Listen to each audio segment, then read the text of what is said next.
and vice presidential nominee Tim Walz. Hello. Hi.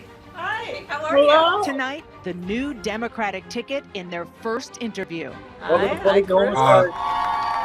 In the final we're live sprint right to now. election Holy day. shit. Oh yeah, we're live, baby. Their top priority. We're watching. what's up, man? What We're would watching you this do live. on day one in the White House? How The did top your questions on their records. The steps that you're talking about now, why haven't you done them already? What do you say Alright, to I voters think, who aren't sure whether sorry, I taking gotta resituate taking my on Donald ass. Trump? People might be surprised to hear Taking that on you have Donald never Trump. interacted with him, met him face to face. That fateful phone call from Joe Biden. Welcome to Politically Homeless. And their take on those Forgot viral to do the convention share the images. thing It's very because we're humbling. live and Very humbling in many ways. yeah. I don't know as a father I could have ever imagined that. With just days until early voting begins, a defining moment in the race for the White House. CNN's exclusive interview of the Democratic nominees starts now.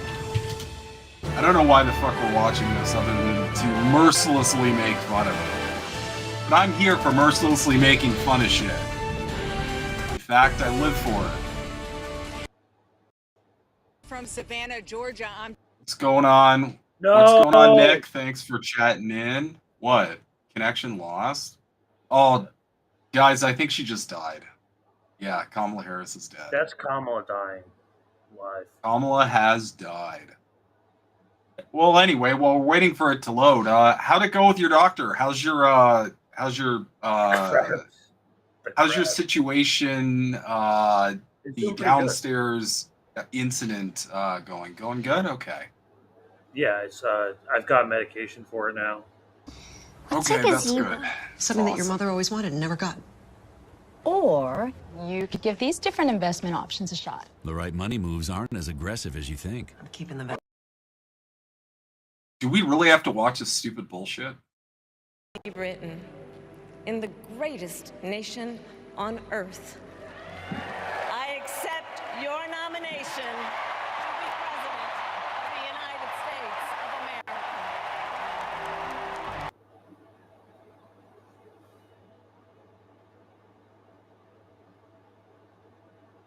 Either we've got a shitty connection somewhere, or someone else is got a shitty connection. Thank you, Golden Monarch. Because I'm playing it on the television. It's not like this.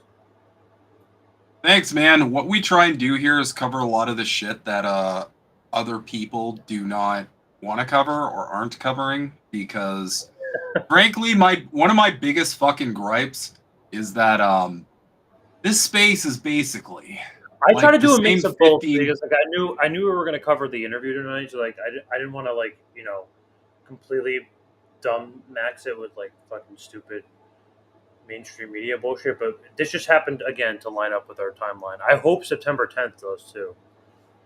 Yeah, well, here's the thing. You got to mix it up, because you got to do the dumb normie shit to get the eyeballs on it.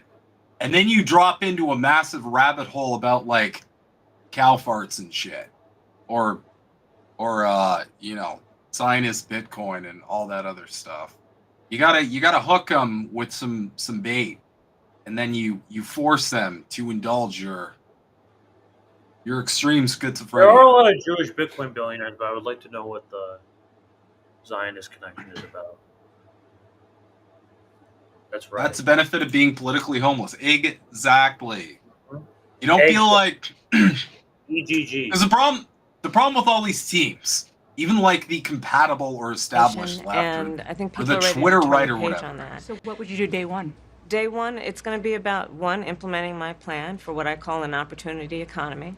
I've already laid out That's a number of communism, proposals in brother. that regard, That's which include what communism. we're going to do to bring down the cost of everyday goods, what we're going to do to invest in America's small businesses, what we're going to do to invest in families, for example, extending the child tax credit to $6,000 Yes. for families for the first year of their child's life, to help them buy a car seat, to help them buy baby clothes, a crib.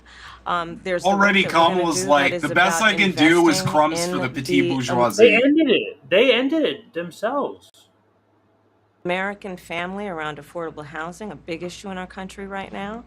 So there are a number of things on day one. What about you? Well, I'm excited about this agenda, too. As I said, the idea of inspiring America to what can be. And I think many of these things that the vice president's proposing are things that we share in values, and the child tax credits. They ended it on their watch during COVID. Yeah, Nick, all those fucking clowns are going to twerk for Kamala until election day. This is all this is about. Serfs, Humanist Report, Hassan. All of those fucking people, they love them. They have a heart. They're all K-Hive now because of free school lunch. They love the free school lunch for whatever fucking reason. Like, okay, that's one win, I guess. Because these literally people... communism is free school lunch. That's communism. Don't you understand? It's fucking communism. It's not free healthcare. It's not anything radical like a progressively taxed economy or material goods being in the hands of the proletariat, or forced worker co-ops like gunpoint. Yeah, like we could do very much radical shit in a video game. We're freaking about breadcrumb shit right now. By a third. Yeah, we did it in Minnesota because it doesn't affect partner them. in this. Unbelievable, I think, in the impact that we can make. You talked about, you call it the opportunity economy. You are well aware that right now many Americans are struggling. There's a crisis of affordability. One of your campaign themes is we're not going back. But I wonder what you say to voters who do want to go back when it comes to the economy specifically, because their groceries were less expensive, housing was more affordable when Donald Trump was president. Oh, I hate these. Well, let's start with the fact that when Joe Biden and I came in office, during the height of a pandemic, we saw over 10 million jobs were lost. Yeah. People, I mean, literally, we were all tracking the numbers. Hundreds of people a day were dying because of COVID. The economy had crashed. In large part, all of that because of got the eye of the Pfizer Look at that crisis. When we came in, our highest priority was to do what we could to rescue America. And today, we know that we have inflation at under 3%. Rescue America. Policies have led to the reality that America recovered faster than any wealthy nation around the world. But you are right. Shut up. Prices, in particular for groceries, are still too high. The American people know it, I know it. Which is why my agenda includes what we need to do to bring down the price of groceries. For example, dealing with an issue like price gouging. What we need to do to extend the child tax credit to help young families be able to take care of their children in their most formative years. What we need to do to bring down the cost of housing.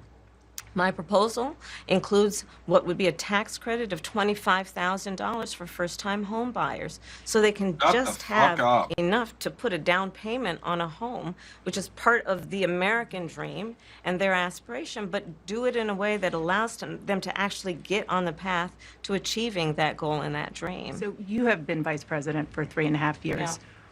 The steps that you're talking about now, why haven't you done them already? Okay. Well, first of all, we had to recover as an economy, and we have done that. I'm very proud of the work that we have done that has brought inflation down to less than 3%. The work that we have done to cap the cost of insulin at $35 a month for seniors. Donald Trump said he was going to do a number of things, including allowing Medicare to negotiate drug prices. Never happened. We did it. So now, as I travel in the state of Georgia and around our country, that's why you can't afford out. That's why you can't afford anything, is because they're not done yet, guys. They were in the middle of fixing the economy. Oh, fuck. You understand that we already brought inflation down to 3%. We brought inflation down to 3%, and now look at us now. If only there were some greater situation that is resulting in everybody being poor. Wait, we capped the cost of insulin, guys. This is literally communism. We're in communism now. That's what this is. Doesn't this conversation... That's a game they play. They need the right. That's what's happening. Here's the thing. Here's how these parties work together. They need each other. Because they give you crumbs. Right? The liberals give you crumbs. And then the conservatives look at those crumbs and go, radical communism, 1882, George Orkin's puppet farm, and they need that because the right are the ones saying, "Whoa, that's as far as you can go, buddy. Don't you dare go any further, or that's not okay." They need this shit. Our country, the number of seniors that have benefited. I was in Nevada recently, a grandmother who showed me her receipts. And this is the headline. Praises economic. So this is the argument from the Kamala Harris administration. This is what they're pitching to you to vote. Everybody's broke, but we recover. The economy sucks. The economy sucks because we're not done yet. We already fixed part of the economy. Which, by the way, it's worse now than it was. What she actually means is What she means is we're not going to stop until you're all fucking dead. That's what she means. Yeah, exactly. Until we need to kill all of you.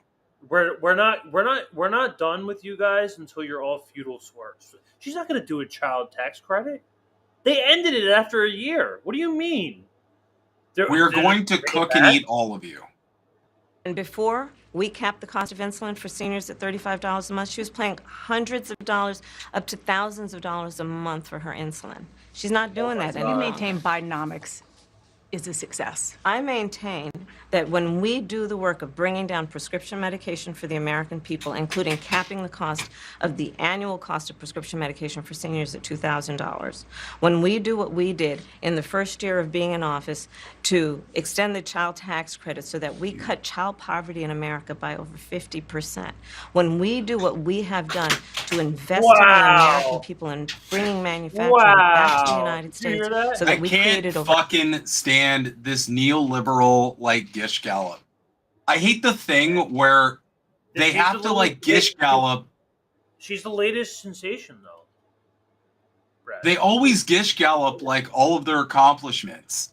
And the only way to win an argument when one of these liberals or like starts like firing off all the things they did is just go look at the numbers.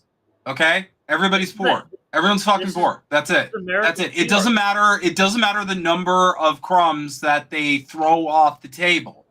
If the overarching theme is everybody's fucking poor and in debt. Kamala's gonna save America, though. Don't you understand? She's going to kill everyone. Everybody's gonna die. Fucking cop. She's a fucking cop. Why are over 800,000 new manufacturing jobs, bringing business back to America? What we have done to improve the supply chain so we're not relying on foreign governments to supply American families with their basic needs, I'll say that that's good work. There's more to do, but that's good work. I want to get some clarity on where you shut the country down. Key policy issues. Well, technically, Trump did, actually. Energy is a big one. Right-wingers hate hearing that. When you were in Congress, you supported the Green New Deal. And in 2019, you said, quote, "There is no question I'm in favor of banning fracking." Fracking, as you know, is a pretty big issue, particularly in your must-win state of Pennsylvania. Sure. Do you still want to ban fracking?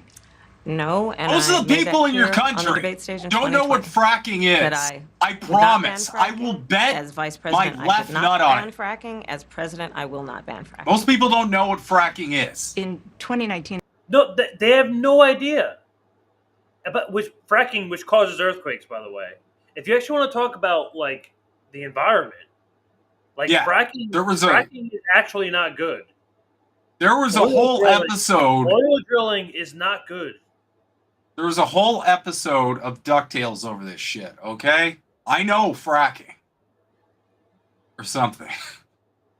So where's the climate people? Where's the climate people? They're twerking for Kamala Harris because they've deluded themselves into thinking she's going to fix it. Just like she's going to fix the war in Gaza. And all the other things that they're just... Here's the thing. Here's a connection I made. Kamala Harris is to liberals and a lot of progressives and people on the left the same thing that Trump was to conservatives and like people who are tuned out. She's a blank canvas that people can just fucking put anything on because people know so fucking little about her. She's like an anomaly. that they can just project all of their hopes and dreams onto her. The same way everybody who voted for Trump, they're like, oh, he's just this like guy we don't really know a lot about. We can just project whatever the fuck we need. She has a political history, though. She's been senator. Trump is completely different. He came in. Yeah, but he nobody came running for president with no political background whatsoever, and became president. That's unprecedented. Yeah. Now, Kamala Harris, she was a senator. She was the DA of California. People know what her policies are. They just don't care. They just don't give a shit. Yeah. That she was a cop that jailed a bunch of black people. That she like. But the thing. Yeah. But the thing is, like, I don't think the majority of people actually like have attached an identity to her, because you see all this criticism of like, where the fuck are her policies?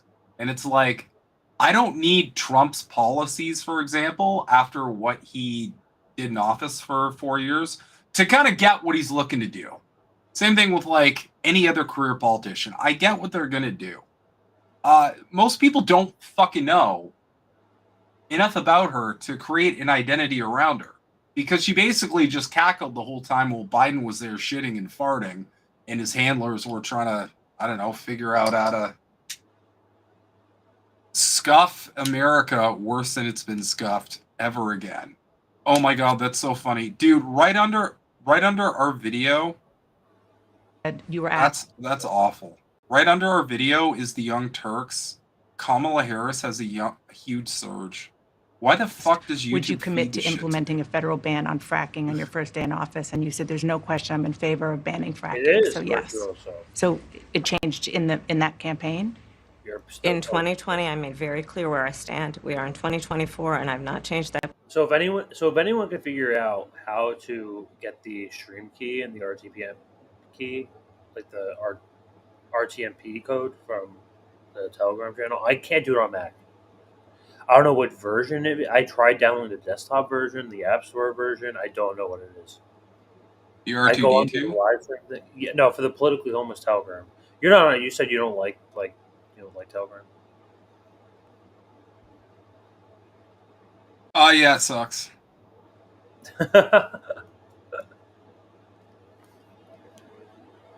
You know what he did. Yeah. All right, let's go. That position, nor will I going forward. I kept my word, and I will keep my word. What made you change that position at the time? Well, let's be clear. My values have not changed. I believe it is very important that we take seriously what we must do to we have like guard against what is a clear crisis so in terms of the climate. And to do that, we can do what we have accomplished. You know this was recorded like what hours ago, right? I know. It's funny because they're expecting most people, I assume, not to know that. Yeah. As far the Inflation Reduction Act, what we have done to invest, by my calculation, over probably $1 trillion over the next 10 years, investing in a clean energy economy. What we've already done, creating over 300,000 new clean energy jobs.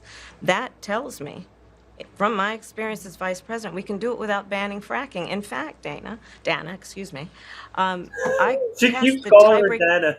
She keeps calling her Dana. Dana. Jobs.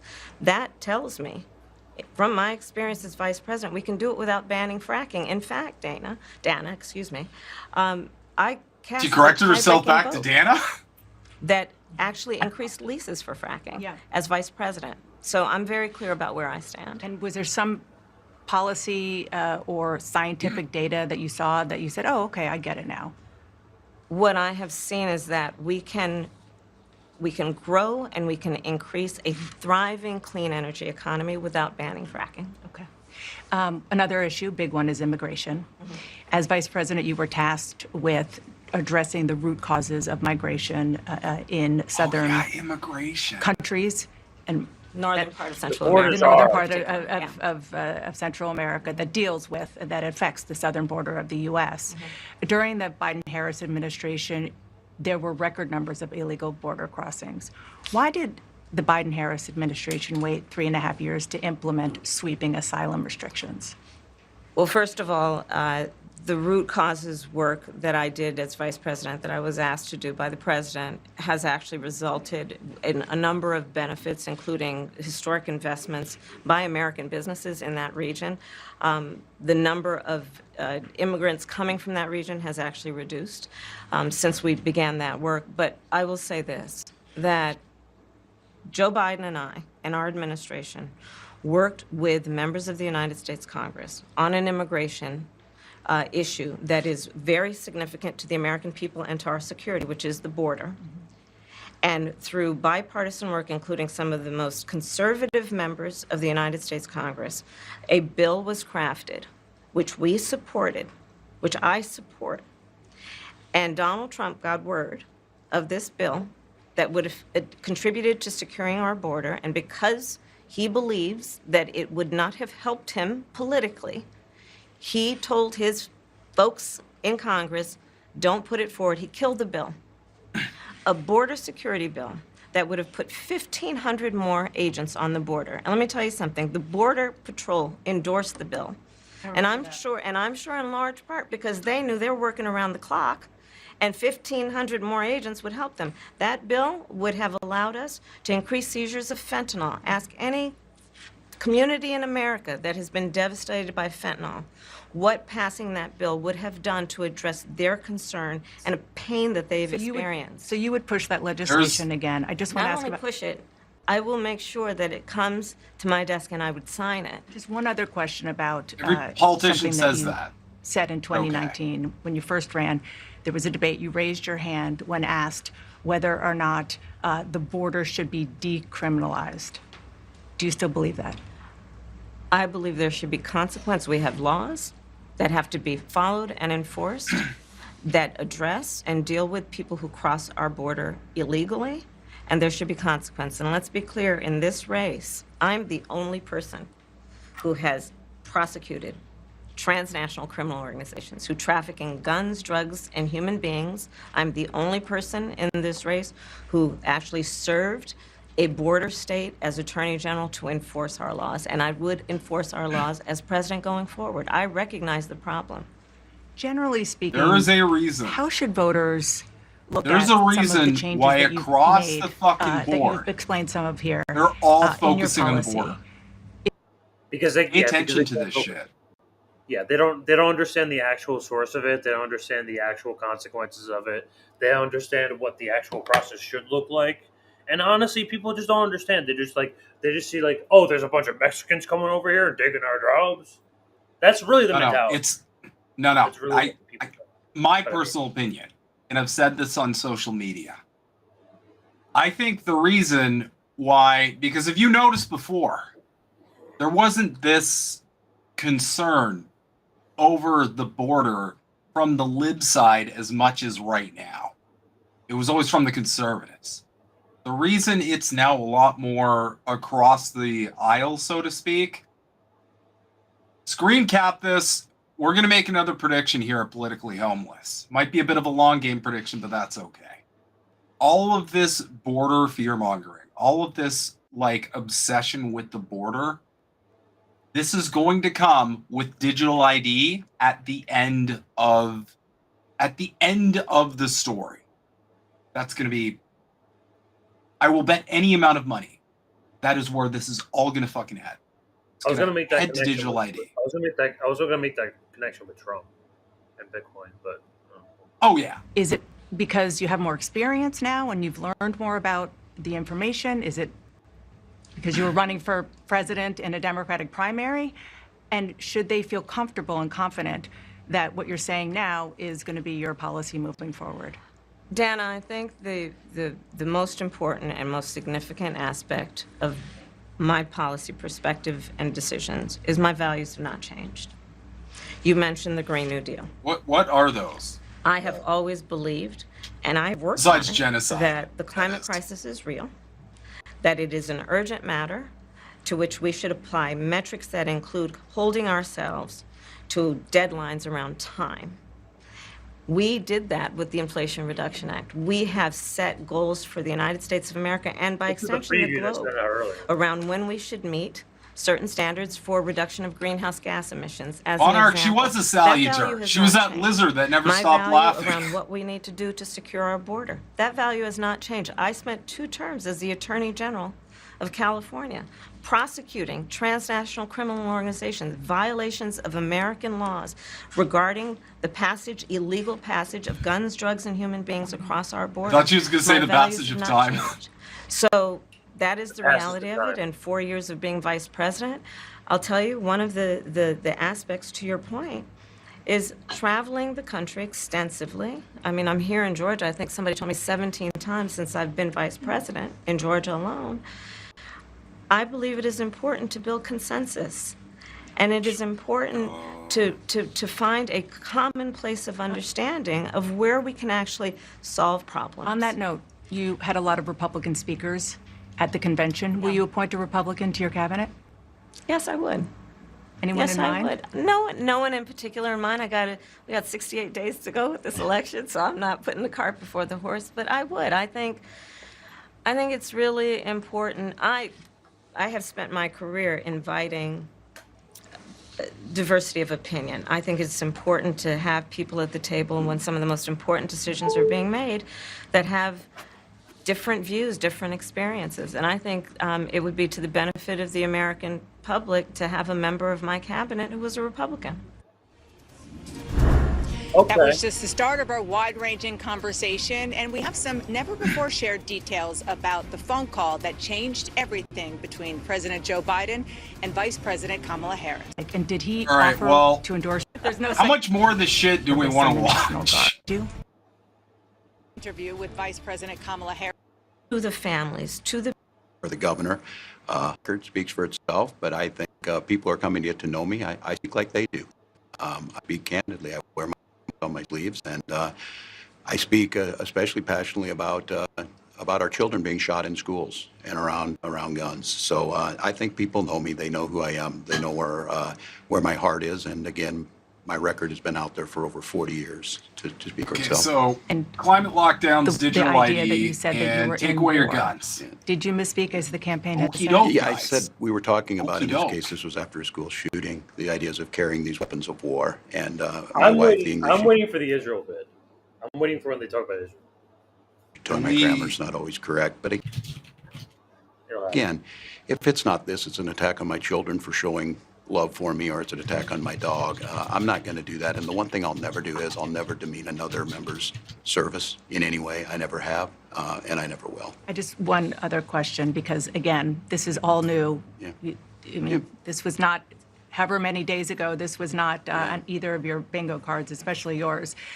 You had to clarify that you had said that you and your wife used IVF, but it turned out you used a different kind of fertility in order to have children.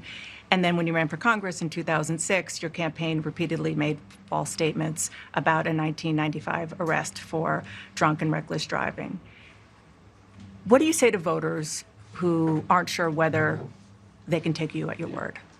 Well, I've been very public. I think they can see my students come out, former folks I've served with, and they vouch for me. I certainly own my mistakes when I make them. The one thing I'll tell you is I wished in this country wouldn't have to do this. I spoke about our infertility issues because it's hell, and families know this. And I spoke about the treatments that were available to us that had those beautiful children there. That's quite a contrast in folks that are trying to take those rights away from us. And so I think people know who I am. They know that record. They've seen that. I've taught thousands of students. I've been out there. And I won't apologize for speaking passionately, whether it's guns in schools or protecting of reproductive rights. The contrast could not be clearer between what we're running against. The vice president's position on this has been clear. And I think most Americans get it if you've been through that. I don't think they're cutting hairs on IVF or IUI. I think what they're cutting hairs on is an abortion ban and the ability to be able to deny families the chance to have a beautiful child. Up next, the moment that changed everything when Kamala Harris got a phone call from... Gotta give props to Michael Bay for hosting this. Here, I'll give you a little too much information. Go for it. Madam Vice President. My family was staying with us, and including my baby nieces. Speaking of those baby nieces, the vice president also opens up about a viral picture from the convention that meant so much to so many. And Tim Walz talks about that convention moment with his son that brought many viewers to tears. You were speaking, the camera caught him, so incredibly proud of you, so emotional, saying, "That's my dad." Yeah, I don't know as a father I could have ever imagined that. Honey? But the gains are pumping. Yeah, the market's closed. Futures don't sleep in the after hours, bro. Dad, is Mommy a finance bro? She switched careers to make money for your weddings. Ooh, penny stocks are blowing up. Sweetie, grab your piggy bank. We're going all in. Let me ask you, for your wedding, do you want a gazebo and a river? What's a gazebo? Something that your mother always wanted and never got. Or you could give these different investment options a shot. The right money moves aren't as aggressive as you think. I'm keeping the vest. The road to gold begins at Gateway Kia, where you can achieve the ultimate in gold medal savings across an all-star lineup of new Kias. This is all this really is about, y'all. A new 2024 Kia Forte for just shilling $189 bullshit. a month, or a new 2024 Wow, $189 a month. Lease yours for only $279 I love having no purchasing power. Kia is backed by our Gateway. Like everyone could just buy a car these days, right? I love how many car commercials are on TV, right? Well, it's gotten so bad that they have to offer like the lowest possible amount of money to own like basic things that your parents just bought and owned. That's how down bad we are, y'all. Nobody can afford this HelloFresh shit either, by the way. This shit is out of touch. What is this for? Just lazy like laptop middle class libs? That looks like dog shit. Ew. Don't buy HelloFresh. Buy your own ingredients and say hello to freshly cooking your own food. Also grow your own food. I'm surprised they didn't I'm surprised they showed meat though.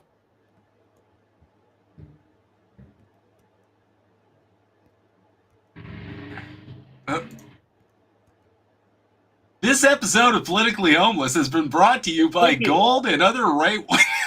Sorry, I had to. I can't stand the fucking ads. These are the ads. Are these exclusive to me? I'm sorry. I think we might be behind. I'm checking Twitter. I can't hear anything. Maybe. Can you hear anything? No, I can't hear shit. I'm not listening to ads. No, I'm not either. I don't want to poison our audience. I muted it. I muted it. Thank you for muting it. Yeah, so For the record, Nick, I'm actually a fan of lab-grown meat because I do think factory farming is kind of fucked up and cruel. But I don't trust the people at the top to just give us normal lab-grown meat.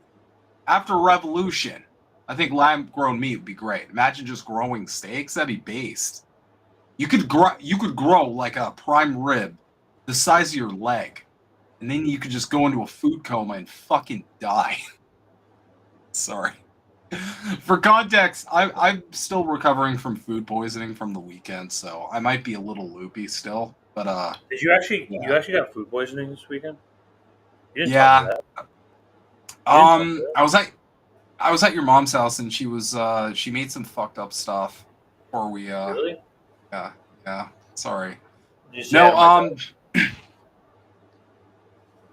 we were in the shower. Whoa, we're back, ladies and gentlemen. We're back. Interview with the Democratic presidential and vice presidential nominees, Vice President Kamala Harris and Minnesota Governor Tim Walz. It's hard to believe it was just 39 days ago President Biden shocked the world via tweet. That's how we found out he was dropping his re-election bid. But before he tweeted the news, Biden called his vice president. And for the first time, we are hearing about that phone call and exactly what Kamala Harris was doing when she answered. But we started this discussion with the moment that set all of this in motion, CNN's presidential debate, and whether President Biden was strong enough to lead this nation again. Vice President Harris, you were a very staunch defender of President Biden's capacity to serve another 4 years. Right after the debate, you insisted that President Biden is extraordinarily strong. Given where we are now, do you have any regrets about what you told the American people? No, not at all. Not at all.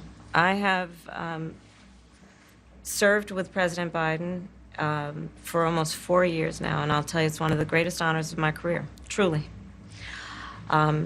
He cares so deeply about the American people. He is so smart and loyal to the American people. And I have spent trick in psychology. Hours upon hours with him. Being One definitive way to tell tell someone is lying, just look at the facial expression they're making when they're talking. If it doesn't match up with what they're talking about, they're most likely lying.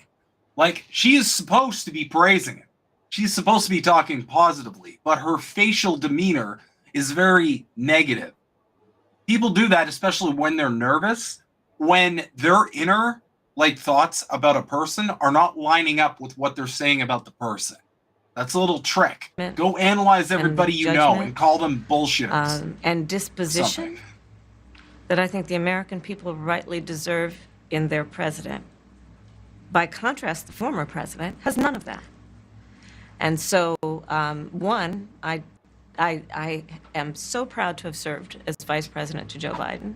And two, I'm so proud to be running with Tim Walz for president of the United States. You don't know who that guy is. And to bring America what I believe the American people deserve, which is a new way forward, and turn the page on the last decade of what I believe has been contrary to where the spirit of our country really lies. But the last decade, of course, the last 3.5 years has been part of your administration. I'm talking about an era that started about a decade ago, where there is some suggestion, warped I believe it to be, that the measure of the strength of a leader is based on who you beat down, instead of where I believe most Americans are, which is to believe that the true measure of the strength of a leader is based on who you lift up.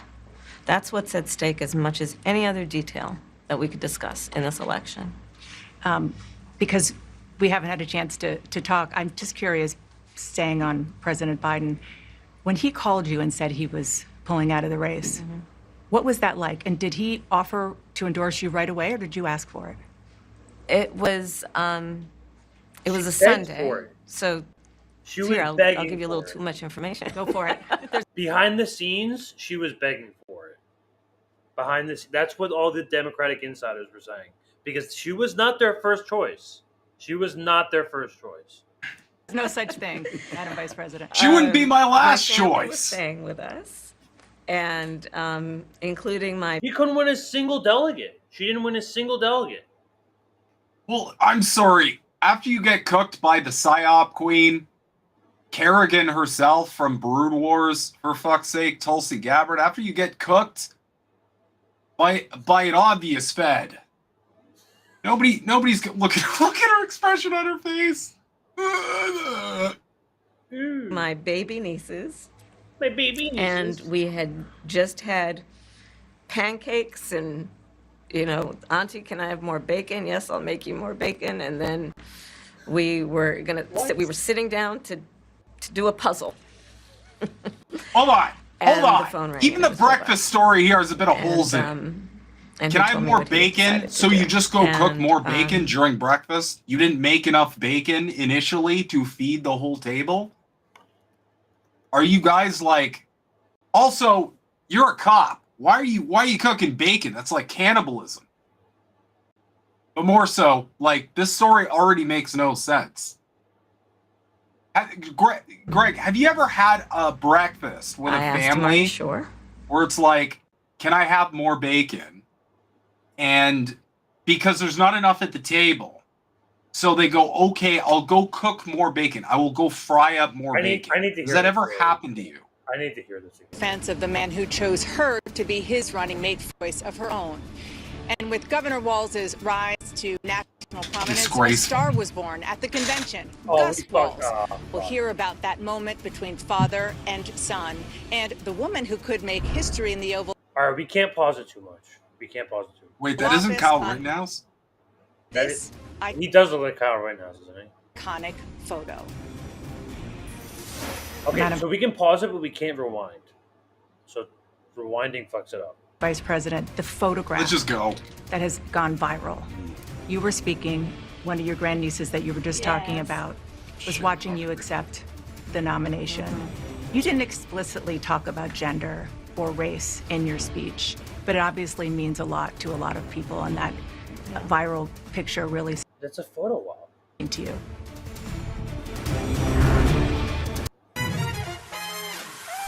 Heather likes. I'm pretty sure this is behind. Or at least like live. Like, why don't my CNN is very different. I will say one thing that I find really weird that a lot of people are like talking about, even like independent media sources. I don't get this. Someone, if I'm giving a bad take here, explain to me. But everyone's like, oh, she was black and now, or sorry, she was Indian, now she's black and she's like flipping races. Am I the only one who understands that people can have two fucking parents and those two fucking parents can be different ethnicities? Am I missing a part of this? Because you're both of those identities. You're not just one of them. You don't just pick one. I'm not just Norwegian. I also have Scottish and Ukrainian in me, for example. But I am part Ukrainian, yeah. I'm actually Volodymyr Zelensky's daughter. No, yeah. To be honest, dude, a little bit of lore, a little bit of Snow Himbo lore, for the record, just for everybody. One of the biggest cognitive dissonance moments I had to put myself through was reading declassified CIA documents about the USSR, because it deprogrammed my brain from the propaganda I had consumed about my own Ukrainian heritage. That's hard. Because that shit, generation upon generation, Do you that hate like... all Ukrainians around here hate Putin. I could tell Can I tell you, if you come to New Jersey, and if you go to any major metropolitan area, you could probably walk like maybe like 6. Well, not so much anymore, but like especially in 2022, maybe walk like 6 blocks before you see a "fuck Putin" sign or something like that, or like a sticker. Really? I mean, I don't think he's a bad Russian leader. He's not my favorite Russian leader. Well, obviously, That's what I'm saying. Like he's not like clarify that. That's like why this is what makes me so frustrated with like the people who like call you like Putin's like a Putin sympathizer or whatever. It's like, okay, like we can recognize that Putin is like not like, yes, he's a capitalist, yes, he's like probably like corrupt in like some ways, but like we can also recognize the fact that much like many other countries in the world, he's not like an imperial maniac that's like moving over to Ukraine to like take over to like the Europe or some shit. Like, well, no, they said 2 years ago he was going to take over Poland or something. Well, no, now he's building. He's building with China and the rest of BRICS. And here's the thing. People need to understand this, okay? Another big one, a big fear-mongering tactic. They're still only in eastern Ukraine. Like, you would think, like, 2 years of the war, Yeah. they're clearly winning. The Kursk has done, like, you know, a little bit that has been drawn back by now already. Let me just pose everybody a question. Does Russia need more land? I ask every liberal this and they block It doesn't. Does Russia need more land? They have the most land in the fucking world. They don't need more. Why? What are they doing with they're not full, guys. They can barely manage themselves. They don't have a huge population either. No. It's because they have too much land. With Vice President Kamala Harris and her running mate, who was supposed to be, if you listened to some experts, a big name, a prominent leader from a swing state, Pennsylvania or Arizona. but it is a little-known guy outside of his home state, where Minnesota nice is a source of pride. But behind all of that folksy humor and flannel, Tim Walz is far from just being Mr. Nice Guy when it comes to needling Donald Trump. Governor, you obviously have spoken to voters all over your state for years. Yeah. What are you learning in a place like Georgia? We're seeing an explosion in small business growth. The one thing is workforce and childcare, because workers have to have childcare. Campaigning with Again, Tim these Walz, people just jerk off the petite finding his bourgeoisie. role in That's this as like historic close campaign. that's as close to the proletariat as they're gonna get. I would be honored. Because they know the petite bourgeoisie will not After betray them. bursting onto the national stage with this word. These guys are just weird. Known as a folksy father of two from rural America, now a running mate who is not holding back. Listen to the guy. He's talking about Hannibal Lecter and shocking sharks and just whatever crazy thing pops into his mind. And finding his own rhythm with his new boss. What'd you order? Brisket and greens and mac and cheese. What about you? I had the brisket and coleslaw on this. And what about the spice situation, the Tabasco? What's happening with that? I'm gonna let him speak for himself. The vice president's growing peppers at her residence, so she's trying to bring me along on this. You know, Minnesotans. It's okay. I'm getting there. It's all good. You just do you. I gotta call Cap on this, by the I have to way, ask you both about two because standout Minnesota moments, aside, of course, has the from largest the addresses concentration that of you, my people. both gave, but standout moments Norwegian Americans that were are perhaps unexpected predominant during in the convention. You Minnesota. mentioned one of them. Not I Michigan, fucking not love Michigan. spice. I see him in Michigan. No, it's Minnesota. Governor. The Minnesota Vikings, right? Yeah. A moment that you shared, that the world shared with your son, Gus. You were speaking, the camera caught him, so incredibly proud of you, so emotional, saying, "That's my dad." Yeah, I don't know as a father I could have ever imagined that. I'm grateful for so many reasons to be on this ticket, but that moment, to understand what was really important, to have my son feel a sense of pride in me, that I was trying to do the right thing. And it was, you try and protect your kids, it brings notoriety and things, but it was just such a visceral, emotional moment that I'm grateful I got to experience it, and I'm so proud of him. I hate that they have to personally sympathize with this is a billionaire family. He's a governor of a state. You realize that this is not just some regular Joe Schmo working class family. They're rich, they're loaded, they live in a mansion. This we're talking about he's autistic, right? Wait, hold on. She's a wonderful Tim mother. Walz, you're saying, is a billionaire family, or who? Yeah, well, obviously, yeah, he's a governor. Not Tim billionaire, Walz has a net millionaire. No, he has a net worth of under $1 million. No, he doesn't. Well, that was disclosures when he was a member of Congress. We'll never know for sure, because the majority of these fuckers hide their wealth. We know that. Justin Trudeau definitely does. Net worth is not. Yeah. No. You could hide it. You could hide it with. There's easy ways. If it's $800K, maybe I would believe that. Anything He below earns that, apparently he earns $127,000 a year, that. which still okay, but to be fair, that's still way higher. That is still so much fucking higher than the average working class family. Oh yeah. Makes. No. You being in Congress, you make a shit ton of money. Mother, and these are great kids. And I think the one thing is talking about the era we're in is our politics can be better. It can be different. We can show some of these things, and we can have families involved in this. And I hope that I hope people felt that out there, and I hope they hug their kids a little tighter, because you just never know, and life can be kind of hard. What's wrong with Minnesota is too many Norwegians. Madam Vice President, the photograph that has gone viral. You were speaking, one of your grandnieces that you were just talking about was watching you accept the nomination. You didn't explicitly talk about gender or race in your speech, but it obviously means a lot to a lot of people, and that viral picture really says it. What does it mean to you? Here comes the virtue. I am running because I believe that I am the best person to do this job at this moment. And said for that all too. Americans. So did everybody else. Regardless of race and gender. But I did see that photograph, and I was deeply touched by it. And you're right, it's the back of her head, her two little braids, and then I'm in the front of the photograph, obviously speaking. And it's very humbling. It's very humbling in many ways. Did she talk to you about it afterwards? Oh, she had a lot to talk about. She had a lot. She listened to everything, and she listens to everything. Give you your hot takes? Oh, yeah, definitely. Uh-huh. Madam Vice President, Governor Walz, thank you so much for your time. Appreciate it. Thank you. Thank you, Dana. Thank you.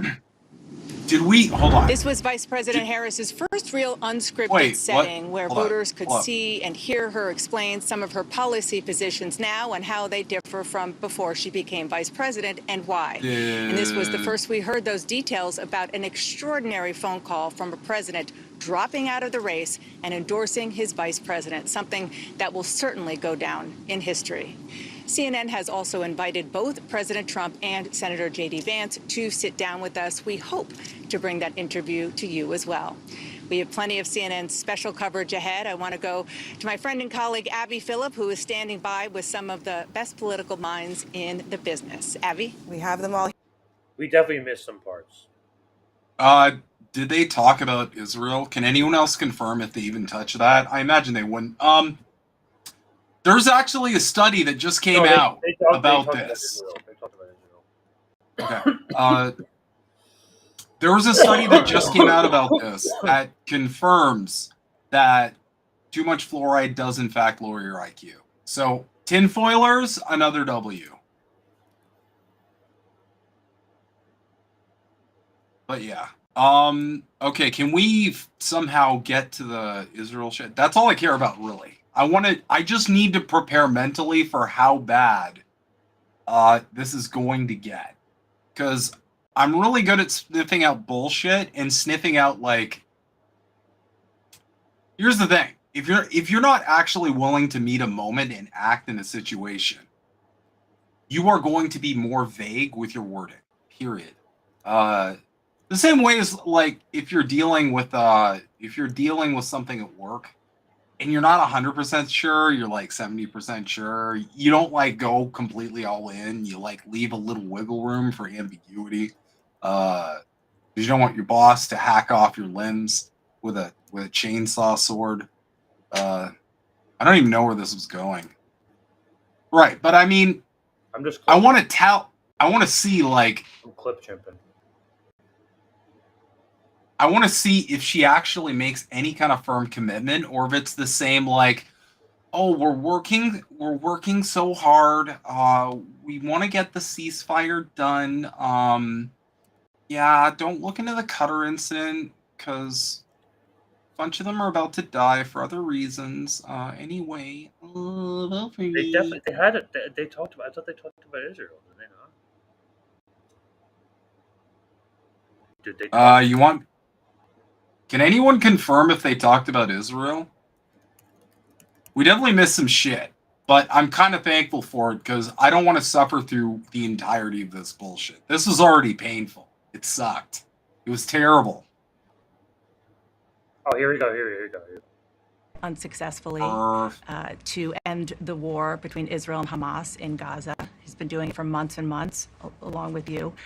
Would you do anything differently? For example, would you withhold some U.S. weapons shipments to Israel? That's what a lot of people on the progressive left want you to do. Let me be very clear. I'm unequivocal and unwavering in my commitment to Israel's defense and its ability to defend itself. And that's not going to change. That's it. But done. That's all you got to know. Let's take a step back. October 7th. Let's not. 1,200 people were massacred. Many young to throw people up. who were simply attending a music festival. Women were horribly raped. As I said then, I say today, Israel has a right to defend itself. We would. And how defend itself from kids, from babies.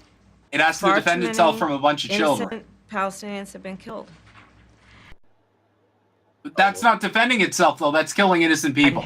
There's a difference. Unwavering You fucking in my egghead. commitment to Israel's defense and its ability to defend itself.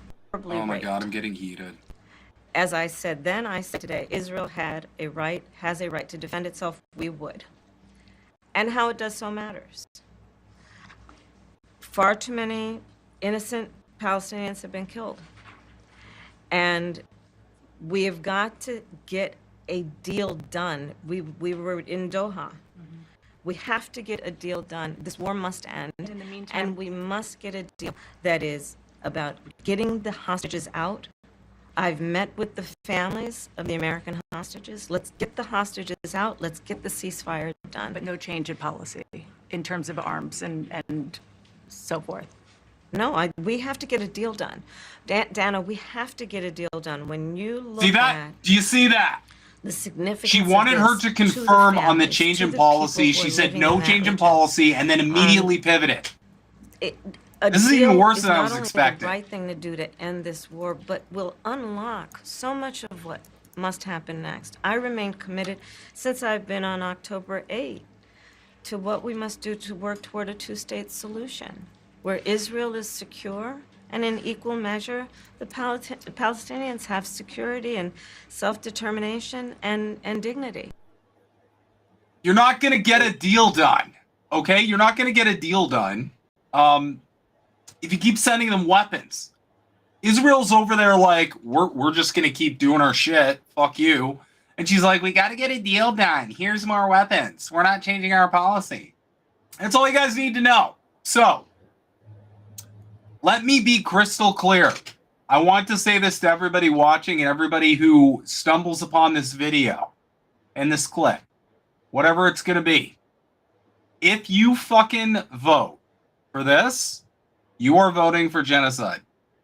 And there's a lot of fucking liberals and progressives and leftists, whatever that means in 2024, because I don't fucking know anymore, who are basically saying it's genocide one way or the other, so we might as well vote for our favorite genocide enjoyer. No, that's not how this works. If you vote for this, one way or another, and we know what Trump's going to do, he'll be worse, or they'll be the same.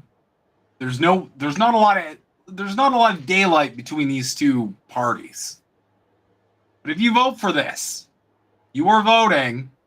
This is the I was just following orders moment, because there will be a reckoning one day. There will be Nuremberg trials. They will come back for this. And on that day,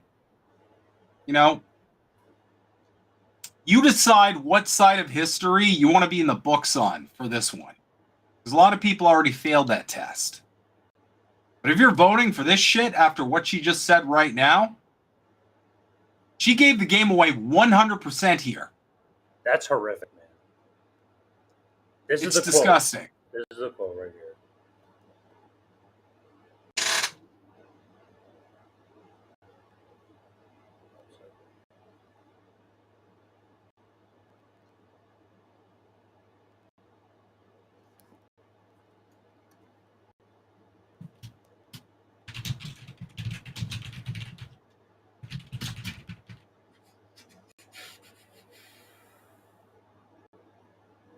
To end the war between Israel and Hamas in Gaza. He's been doing it for months and months, along with you.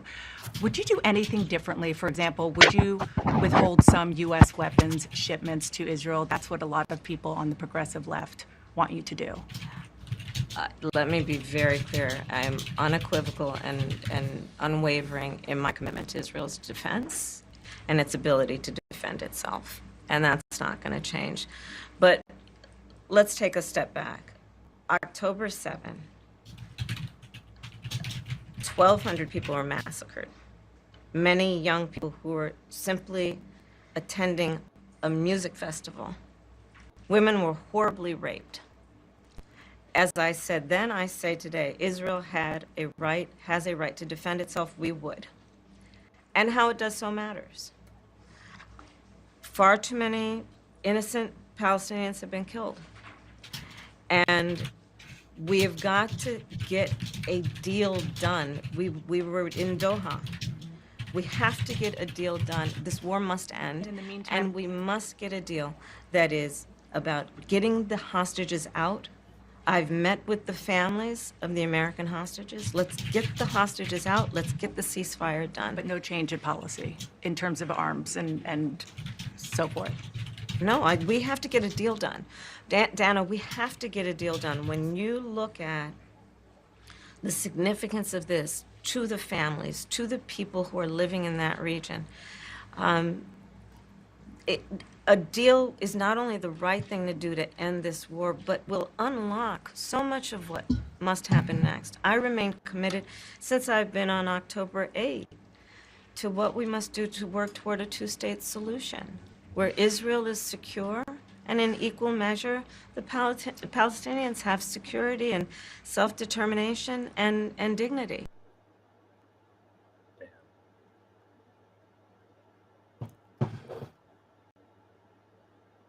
Okay, well, there it is. Y'all saw it. Everybody heard it.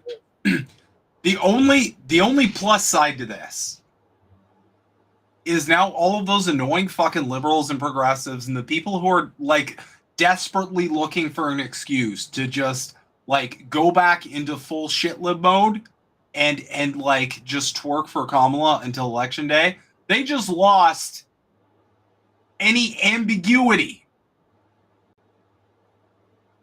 They lost any ambiguity at all that she is going to be better on this issue. So moving forward, okay, if anybody gives that ambiguity of possible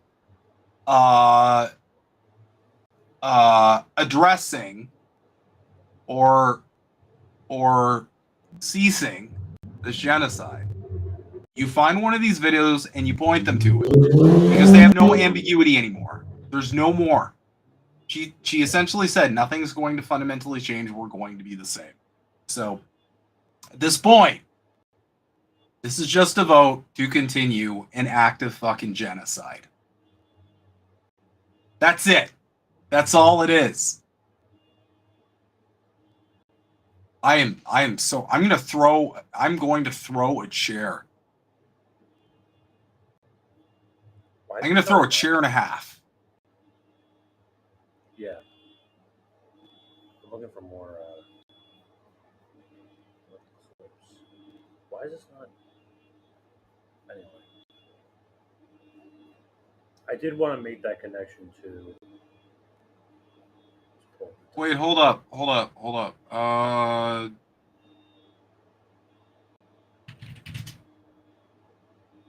Let me make sure I'm subscribed to Mastermind.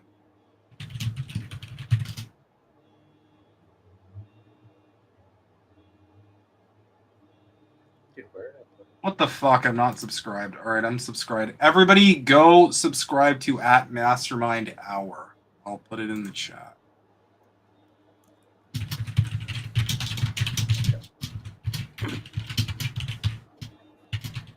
I just wanted to tell her. There. I feel like I was fair in the way I communicated that. Dude, my shit's not loading. Oh, there we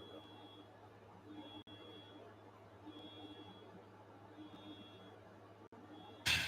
I'm kidding, you won't get banned, but show them some love. I gotta take off this This background is making my loading screen like fucking. I gotta make it. Is it making the rash flare everything up? way? Is that It the makes problem? everything. Yeah, it makes everything crash. It's like super slow. It makes everything super slow. I can't. Okay, I got a better one. I got a way better one. Hold on. All right, just add it in. But I wanted to make No, this because connection. it's not animated. Okay, Hold on, so I like this one. No. Where's the? I personally really like this background because it goes with the rest of the aesthetics of the stream. Is it still slow? Because I'm doing it on my end and it seems really it's pretty much fine. I just need to. I have a bunch of tabs open. I'm looking for this article. Okay, well, let's move on. Well, no, hold on. Okay.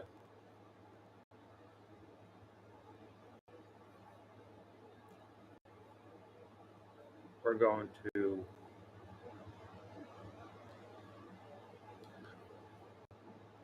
These are your Democratic candidates, folks. This may be too hot for YouTube, but now let's go. Let's go. because okay, so like, a lot of people, this came out the other day, and the Foundation of Battle and Justice, they're a Russian American organization, so they're kind of like, you know, um, they're not exactly welcomed in the or like taken seriously in the United States. But they accuse Kamala Harris and Tim Walz of being a part of a child trafficking ring where Ukraine is involved. Now watch this. Kamala Harris and her close associates have made every effort to normalize and decriminalize pedophilia in the United States. According to them, the Foundation of Battle and Justice alleges that they've had an entourage of trafficking and subsequent sexual exploitation of children from Ukraine. Tim Walz personally manages a pedophile network that sells Ukrainian children to representatives of the Ukrainian political and financial liberal elite. This is the part where you really wake up to what's happening, folks. Hold on. Can we just look at the caption up there? Yeah, do you want to just read that? Kamala Harris, a 2024. Yeah. Yeah. Can I? Is there any way I can like scroll down? You're sharing this, right? So. Yeah. What are you looking for? I know. I'm just. A sexual. Okay, there is some like this is like a right wing. Guys, I need to stress. I can't stress this enough. There's no such thing as fucking cultural Marxism. It is based on a fundamental misunderstanding of what words mean, and more so, a fundamental misunderstanding of what Marxism means. So they might be saying things that are correct, some places, but I'm going to clap back when they try and mislead you, because the right will often speak. I will break down the strategy of the conservative apparatus in the West. They will speak to problems that are actual, real, and valid problems. That isn't the issue. They're allowed to do that because the solutions they offer will never actually fix the problems. That's why they're doing all this shit. That's why they're constantly speaking to economic struggles, but calling anything slightly like slightly worker friendly communism or Marxism or whatever, because they don't ever have any interest on Cairns News. Take it for what you will. It's an Australian, independent network. But this is not even coming from them. This is coming from an actual human rights organization that is saying this. Okay. The Foundation to Let's Battle go. and Justice. You can look them up. This is a human rights organization, the Foundation to the Battle and Justice. They established that children were taken out of Ukraine through the American Organization of Vladimir Zelensky's wife's foundation. Foreign mercenaries who are fighting the Ukrainian armed forces and the PMC are directly involved in the abduction of minors. For many years, the legalization of pedophilia in the United States has, this is a big thing in Israel as well. A lot of sexual offenders go over to take refuge over there.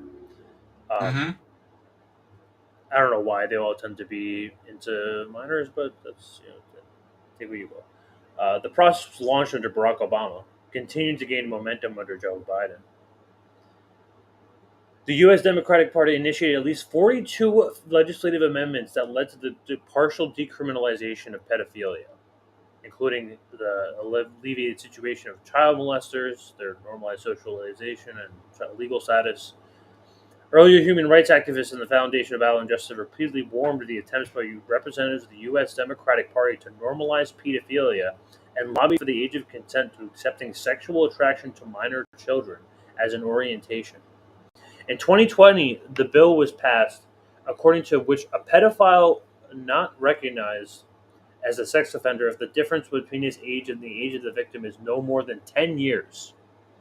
So think about that. Like a 22-year-old and a 12-year-old. You think that's okay? Is that I know, with it's you? repulsive. No, absolutely not. It was And proposed by Scott Wiener, part of the California senator. Wiener. Damn Wiener. Lobbied for a law for criminal liability for pedophiles who engage in consensual same-sex activity. Consensual. Can we make this straight? There's no such thing as consensual pedophilia. There's no such thing as consensual pedophilia. That's what they're trying to remove. That's what good. I think they're trying. That's not That's good. what I think. Yeah, that's what I think they're trying to remove. I think they're trying to basically give agency to. I have a couple theories on where this is going to go, but I feel like the main point here, and you're seeing this with other culture war issues, the main point here is to give kids agency. It's to give kids, like, just my opinion. I could be wrong. I'm hypothesizing. But I think that the point is to give kids agency. So I've actually covered before, like how the United States is like, it is the biggest child trafficking network in the entire world. I think they're doing this to save their own skin because, first off, the Epstein shit and any other number of weird, like liberal, just weird elite, shit. Yeah. Yeah, but also not just to save their own skin. My hypothesis is just how all the border fear mongering is eventually, I think, going to land with the digital ID. I think all of this, like, yeah, you know what? Like, we should lower the age of consent, or like, you know what? Yeah, like children should be able to make like important decisions about their bodies. I think this might all just land with them just straight up like just bringing back child slavery, not child slavery. Basically making kids go to work. So I think that's where this is going to end up. Connecticut, the Minnesota legislature in Connecticut, they changed the legal definition of sexual orientation to include pedophilia, to include attraction to minors as a sexual orientation. Pedophilia is not a sexual orientation, guys. It is a mental. Okay, I'm gonna make a slight clarification here. Yeah, this is a mental illness. It is a mental disorder. There's a lot of studies that point directly to severe adverse childhood events that may influence this, but it's not an orientation. Something is wrong. If this is like what's going to, like, something is wrong with you here. There's nothing wrong with being gay. There's nothing wrong with being trans. That's the difference. There is something wrong with having this. A lot of this article, we need to make that distinction. Breaks down like democratic efforts to do this like legalized pedophilia kind of thing. The U.S. media has launched an active campaign to normalize sexual attraction to minors. In Virginia, child labor. That's scientists have been trying to conduct unverifiable and bogus studies that try to prove that pedophilia is an acceptable attraction in modern society.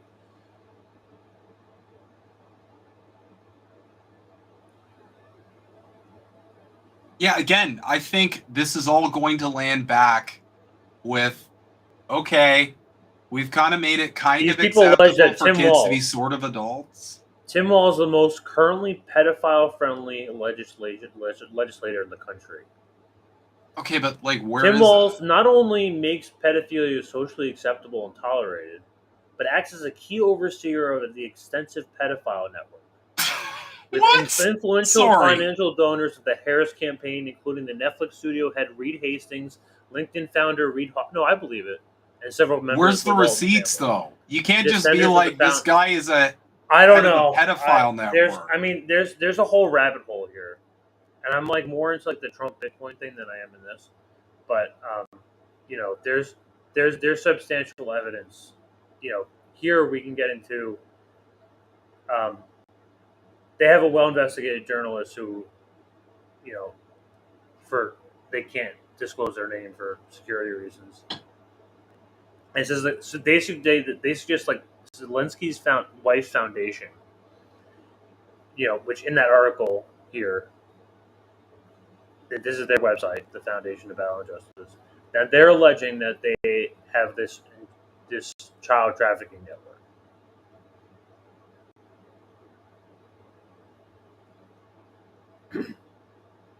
Now there's more evidence behind this too. This is former CIA analyst, former CIA analyst Larry Johnson, who's backing this, who's backing all of this up,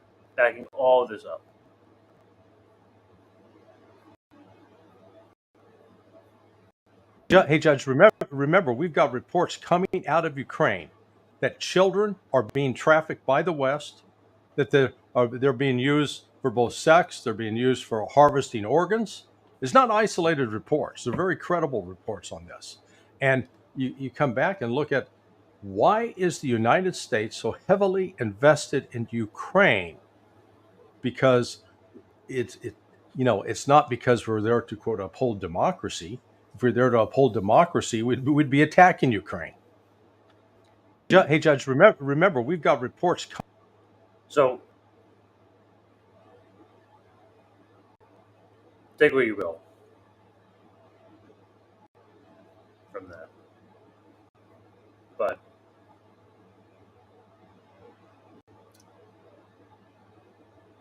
they're suggesting the Ukrainian miners, Tim Walz, according to the foundation sources, are being used to fund the presidential election of Harriz and Walz. Both employees of the Zelensky Foundation, humanitarian organizations in Ukraine, allege that charitable assistance, as well as American foundations for helping refugees and foreign mercenaries, members of the American PMC fighting in the ranks of the Ukrainian armed forces, are being used for illegal removal of Ukrainian children.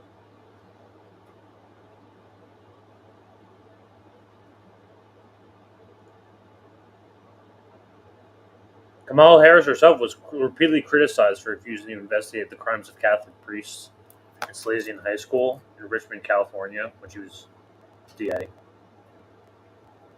This is you could see the story.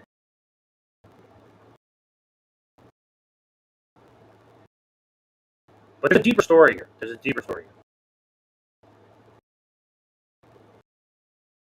American investigative journalist Peter Schweitzer published a book in 2020 that detailed that exact story about he protected and covered pedophile priests. The whole country knew about it at the time, and now she's running for president. Schweitzer's accusation was incorporated by at least two people who have been victims of rapes of minors from that same high school. Harris called the facts presented as nonsense and urged her to not mess with her head.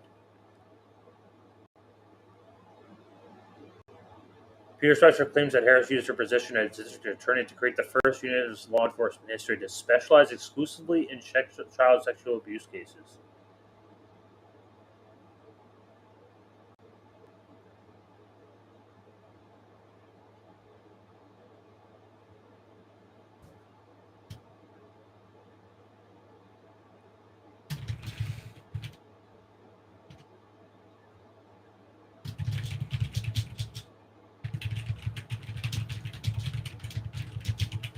Harris has openly advocated for at least two California bills targeting the sexual integrity of minors,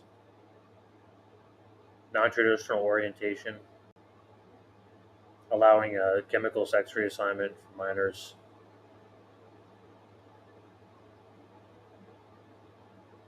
And being gay, being gay is one thing. That's not. This is something totally different. I hope everyone understands that.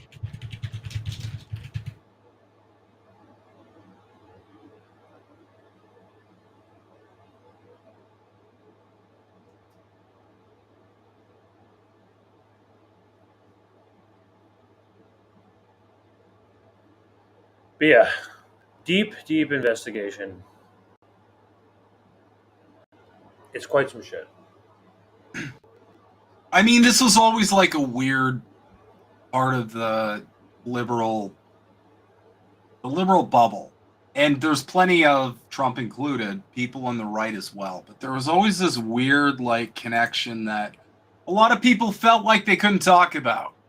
With the whole, like, kids thing. It's always kind of been rumbling around that elite circles were kind of involved in something. And I don't like those people who automatically scream conspiracy at this shit, too. Y'all, these people are perfectly fine with the genocide. Oh, we're in conspiracy mode already. This is it. We got past the interview. That's it. We're diving deep now. We're diving deep. Yeah.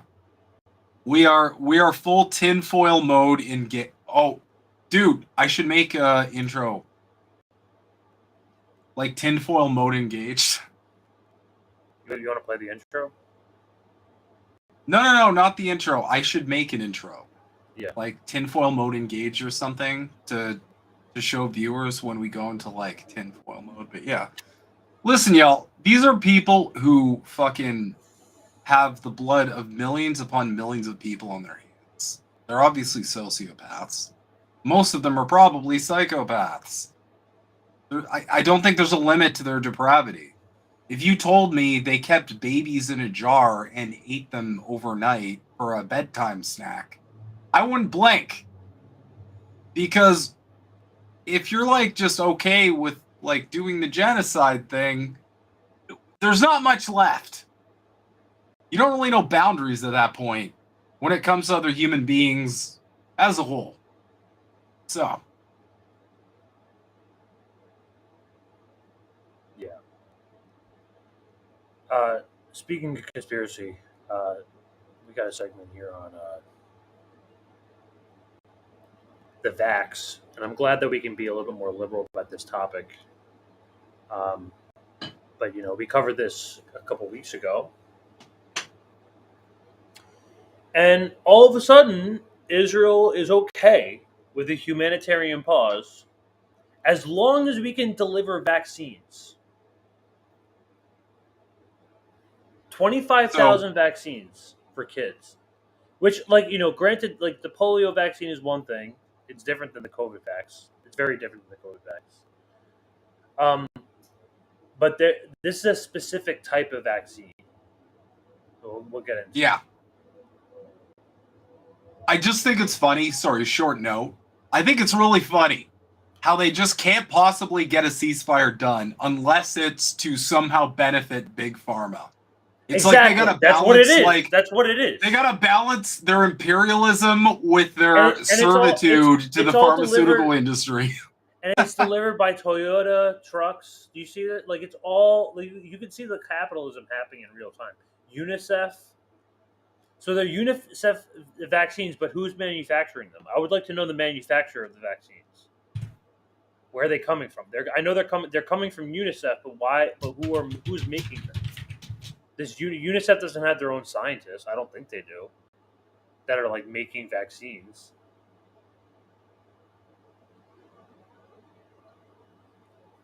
But it's a whole another thing. So UNICEF, they're fighting for a Gaza that we covered like about maybe 2 weeks ago. COGAT has vowed a joint effort with the international community to combat polio in Gaza. 5 trucks brought in to store the equipment. Let me watch this here.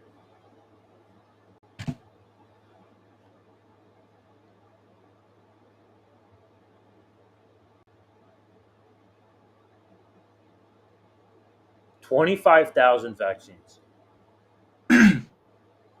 Okay, I'll be the first one to say it. Given some of the history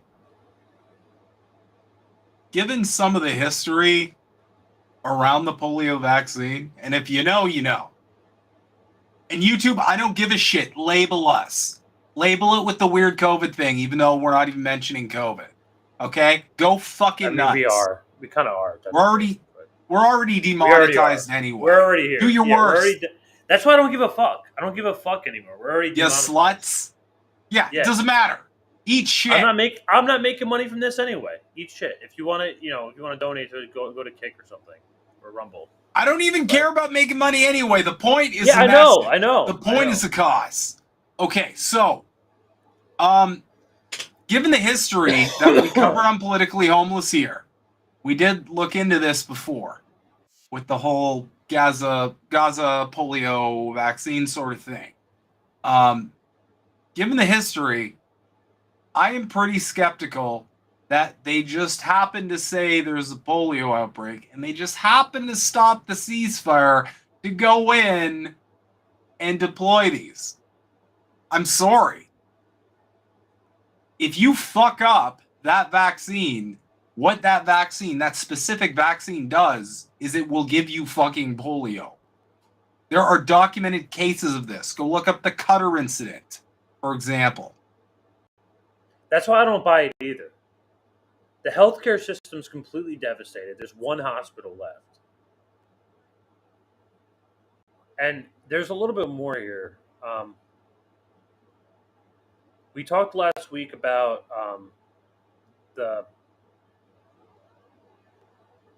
this specific vaccine. Also, sorry, just quickly again, guys, they care about Palestinians enough to vaccinate them against a disease. But not to stop bombing. But they don't. But not to stop them actually dying. This should trigger all sorts of red flags for fucking everybody. So they can stop the ceasefire to vaccinate them, but they can't stop the ceasefire because people are fucking dying. So we got to prevent them from getting sick or getting paralyzed, but them dying is really fucking cool. Guys, this makes no sense on so many different fucking levels. I don't know how to help you if you're taking this at face value. It's brain breaking. My brain is broken. It was already broken. It's more broken now. So check this out. We finally beat Medicare. The polio vax, the vax that they're rolling out, right?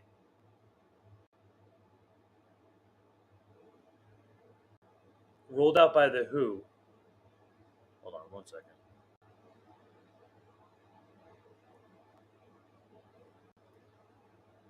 Stop that.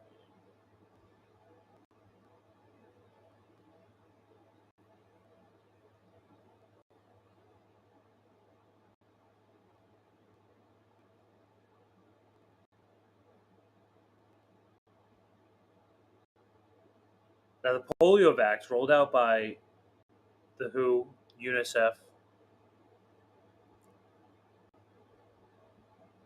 it's the oral polio vaccine type 2, which is the NOPV2. That's what they're rolling out in Gaza. Right?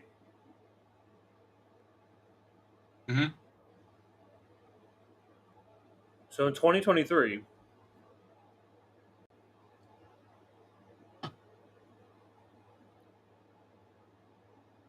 it's been linked to, there were studies where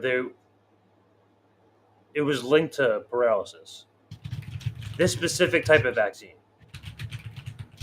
So this specific polio vaccine, and the receipts are here.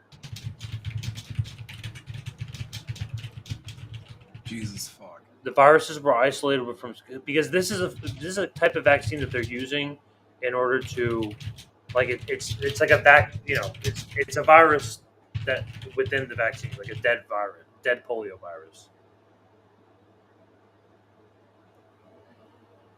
So,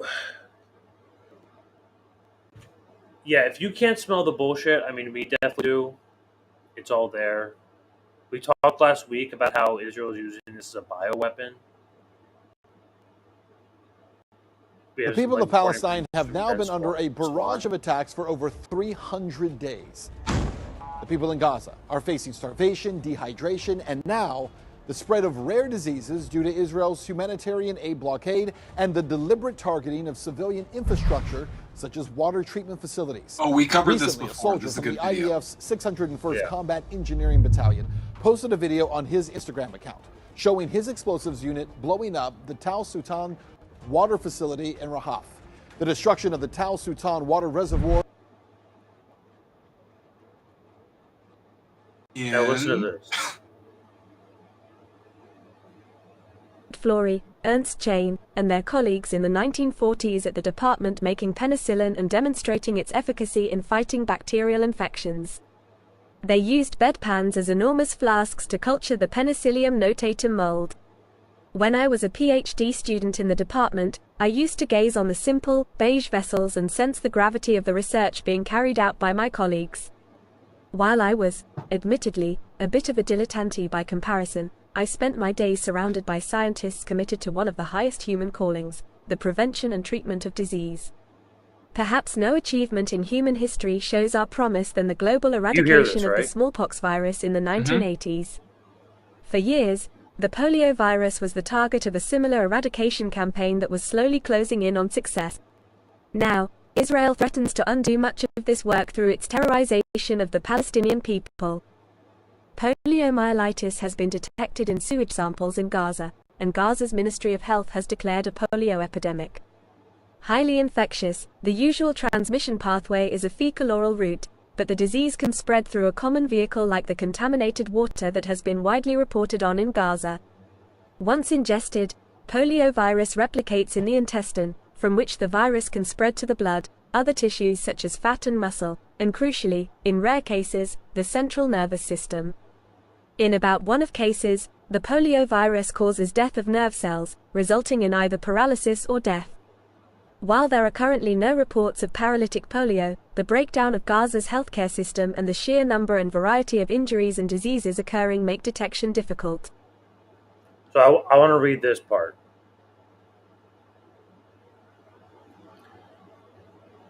We were just here. In about 1% of cases, the poliovirus causes death in nerve cells. There's currently no reports of paralytic polio. Gaza's healthcare system and the sheer number of varied injuries and diseases are making detection difficult. There's no cure for the polio infection, only prevention. So it's whoever has polio, it's over already. You're done. You're toast. This particular poliovirus detected in Gaza is not a wild strain, but a vaccine-derived poliovirus.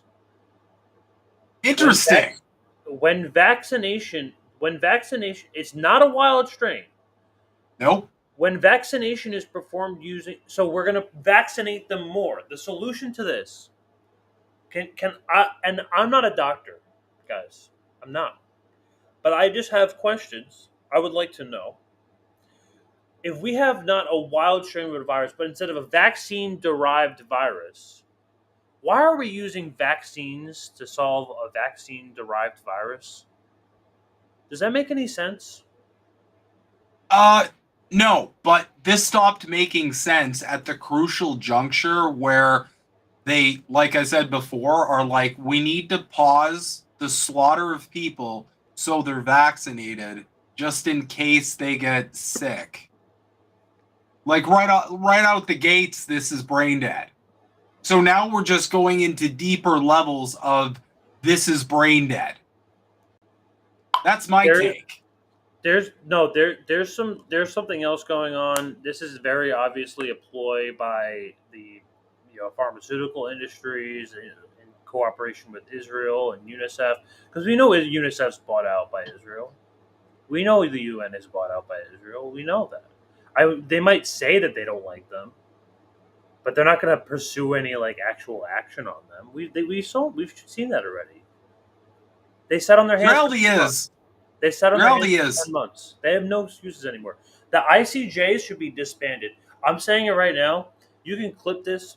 I think the ICJ and the UN. I used to be okay on them. Disband them. Get rid of them. There's no point in having them anymore. There's no point in having them. I'd rather not have an ICJ and I'd rather not have a UN because there's no point. There's really no point. I think at this point we just need a BRICS council that just decides. Yeah, get BRICS how to be. Get fucking BRICS in here, man. Just decide how to be fucking adults. But here's the thing, guys. In case you're not aware, most of you are, because our listeners and watchers are very smart. But in case you're not aware, all of these organizations, all of these regulatory bodies who are supposed to be doing a specific job that we were all convinced they're doing are completely captured by capital, by the pharmaceutical industries, by BlackRock, by international finance capital. Okay? Capitalism has completely overtaken all of the mechanisms that was supposed to regulate capitalism. And the funny thing is, right-wingers will tell you that's why we don't have real capitalism. The reality is, a disease acts the way it does. And in this sense, the disease is just progressing. This is what happens. It takes everything over.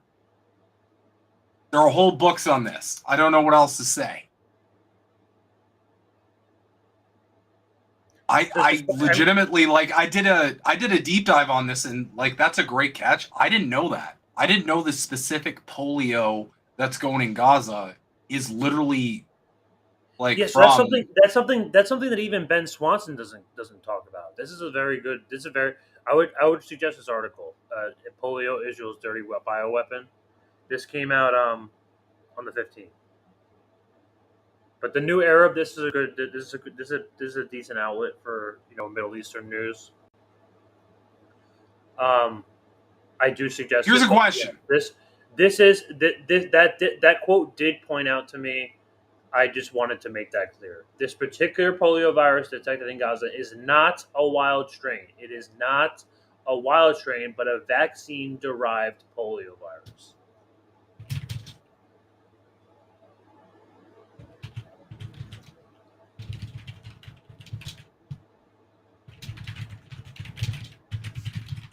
They already have a vaccination rate of like 89%.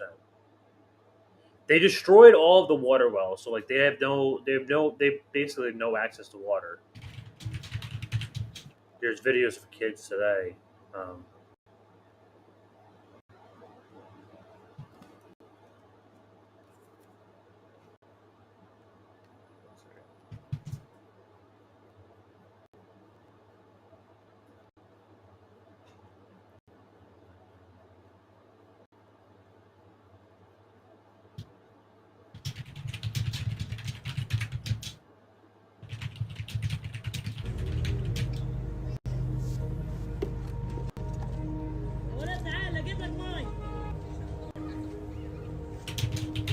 They're drinking like chemical water. They drink chemical water, and they just spit it just to have the taste of like liquid in their mouth.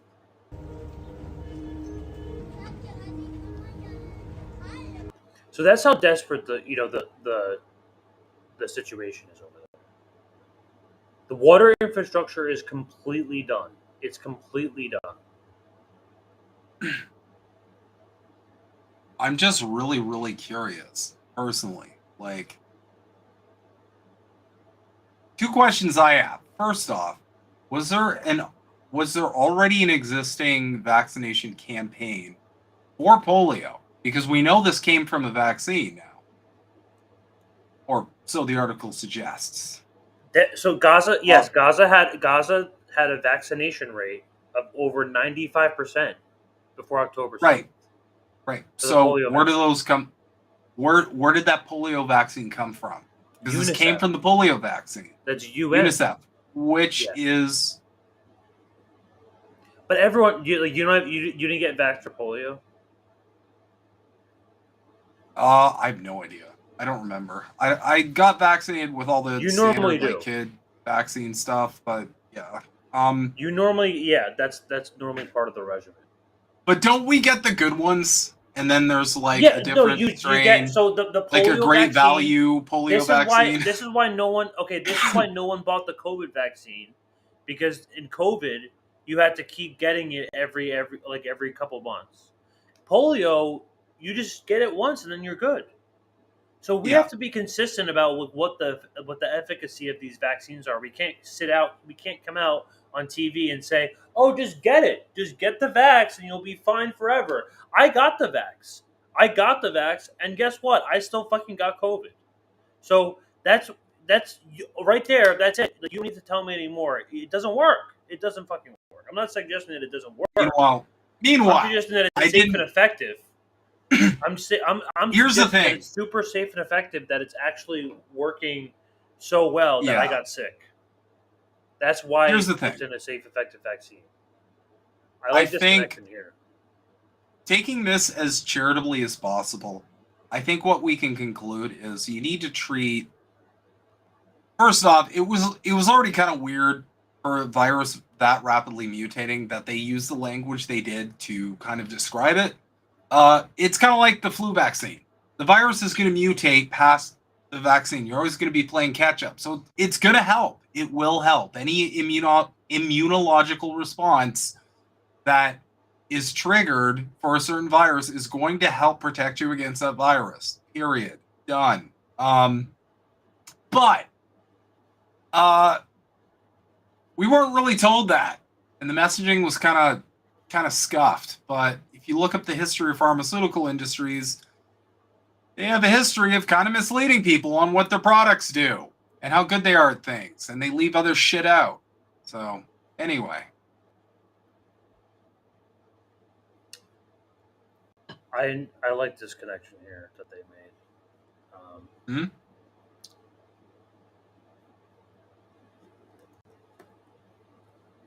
While some have devoted themselves to using science to fight human disease, others have tried to harness its destructive power. Humans appear to have attempted to use the disease as a weapon for way over millennia. Here's a little bit like the history of like bioweapon disease. And this is pretty common in war. So Holy Roman Emperor Barbarossa threw human corpses into wells during his conquest of Italy in 1155. For the Israeli parallel, they did Operation Cost Thy Bread, which is some evidence that the Mongols launched the bodies of plague victims over city walls in their siege of the city in Kaffa in the 1340s, with devastating consequences for the Genoese. Most analogous to the situation in Gaza, however, is Napoleon's use of contaminated water to spread disease among enemy troops. So twice in his military exploits, once in the siege of Mantua in 1976, and once again in Walcheren, Napoleon uses breaking dams and dikes to cause flooding around the enemies and spread disease from the brackish waters. He is quoted as having said, "We must oppose the English with nothing but fever, which will soon devour them all." Soon enough, Walcherian fever is likely a heady mix of malaria, typhus, typhoid, dysentery, which infected 40% of the British troops on the islands, killing 4,000 men. Napoleon did this. Napoleon purposely contaminated water to kill 40% of British troops occupying an island. Yeah. 4,000 British troops. I remember some blankets being used very liberally over in North America at one point in time, too. Yeah, so the advent of germ theory and the arms race is stoked by the early 20th century. This comes along with the nukes, developing nuclear weapons. Biochemical warfare is also very interested in the neocon, war community. The horrors of the First World War, the Geneva Protocol of 1925, was signed as general prohibition against chemical and biological weapons. Ironically, none of these treaties seem capable of contending with the Napoleon scenario, in which sieging the army promotes the spread of endemic virus. Israel is not even a signatory of the Biological Weapons Convention. So they couldn't even punish France and Napoleon. As a student of disease, it is intolerable to me that the progress of polio eradication could be undone with no consequences.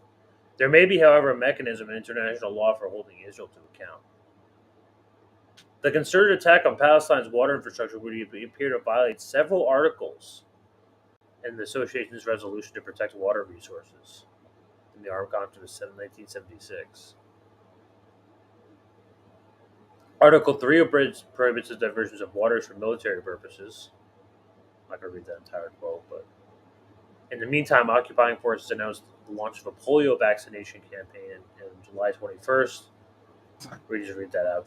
They're launching that out now. So,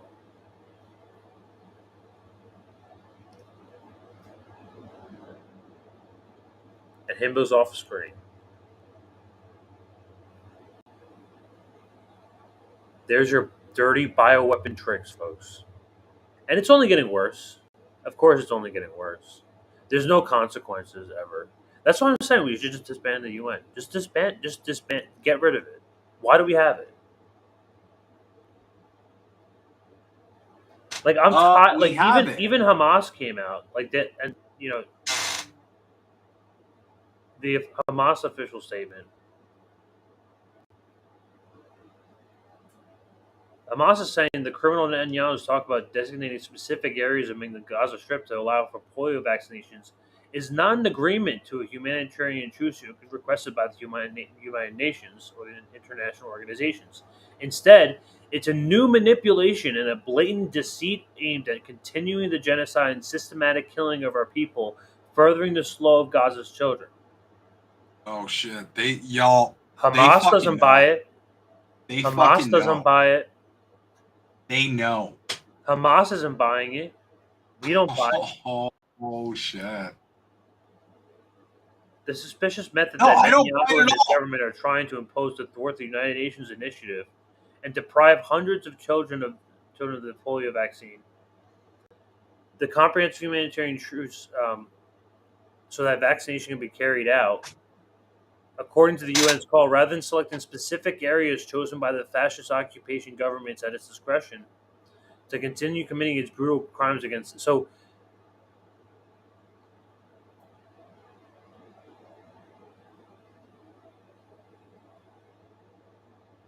the United Nations is not carrying this out. Israel is. Of course they are. And Hamas is not buying it. Hamas is not buying it. Hamas isn't buying it because they probably have a functional brain. A lot of people are just taking this at face value, like, yes, progress. They're not thinking with they're not using their meat noodle in the baseball structure of their body. The meat noodle. The meat noodle. That's a brain. I'm using that. Meat noodle. Use it. They're not using the meat noodle, okay? Because here's the thing. It doesn't make sense on its head, like I said. They're like, we're pausing the killing of the innocent people because we have to vaccinate the innocent people. Why don't you just stop killing them? Like, but the whole game, you know, it gets you can see the whole game once you realize that you if you've been paying attention at all for the last few months, they've been asking for a pause for months now. But they finally did it, and they finally did it. The reason why? To vaccinate kids. And that raises eyebrows for me. That raises the eyebrows. same kids they're killing. The same children the they same are kids fucking that they're bombing. killing. They're killing the kids, and they're like, we have to vaccinate them in case they get a disease. Why? Because, like, are they going to get sick and then they'll be like, what? Even if they're paralyzed, they'll be easier to bomb. Like, this just doesn't make fucking sense. This makes no goddamn sense on so many levels. Nobody with a functional brain should be looking at this and going, oh yeah, this is a good thing, I get it. No, you should be like, this doesn't make any fucking sense. And when something doesn't make sense, what you need to do is you need to dive deeper and figure out what it really fucking means. That's what we do here at Politically Homeless. We look for the actual truth. And it's usually a couple layers beneath the surface. Nobody should be. Absolutely nobody should be doing this. Nobody should be at all. And here's the thing. I'm not even anti-vax. If I were in Cuba, listen, the first thing I'm doing when I go to Cuba is getting vaccinated. Straight up. I'm getting the cancer vax. I might get a COVID vax too. I don't care. Because I have trust that that government is in service of the people of Cuba. I wish I would have taken one of the Latin American COVID vaccines. Those were okay. Any of them were better. Go look at the statistics. Like, because certain countries care about the well-being of their people because they need. Yeah, like, isn't that crazy? Imagine caring about your citizens. Imagine doing that. Yeah, that's what happens when you are not completely overtaken by the moneyed interests. And that's what the West has succumbed to. We've fallen to that. Everything that happens now is just to make a profit, and it's not even deliberate anymore. This has just become so ingrained, it's automatic. Corporations just do this. They're like, okay, well, we got to figure out any way to make more profit.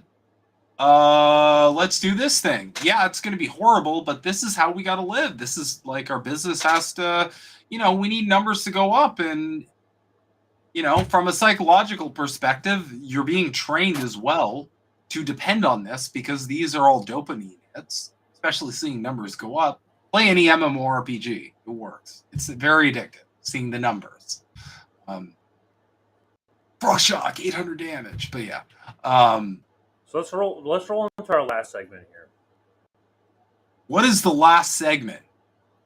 Now you brought. Were you gonna give it? Actually, were you gonna give this? Or I thought you were gonna talk about like what the doctor's prognosis of that thing that was going on was. Yeah, it's actually when I in the beginning I just I wanted to keep it cool, but I'll just be vulnerable and tell the truth. It's pretty bad. The case of crabs is pretty bad. It's I'm gonna die in 3 months. You're gonna die in 3 months of crabs. Holy shit! I have 3 months. You have big bad crabs. Yeah. You manifested this.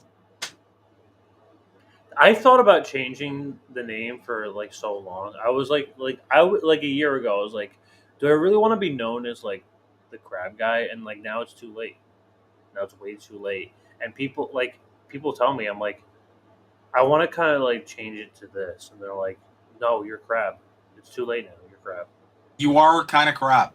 It's done. It's never. You're just crab now. Like I can't change that anymore. I can't. It's too late for that now. But I mean, it's Big Bad Crab. Like, do you know? Do you? Did I ever tell you what that's a reference of? Crabitalism. Well, partially that. I mean, it's a combination of things, but John, the whole like the early 2000s giant enemy crab meme. Yeah. Yeah.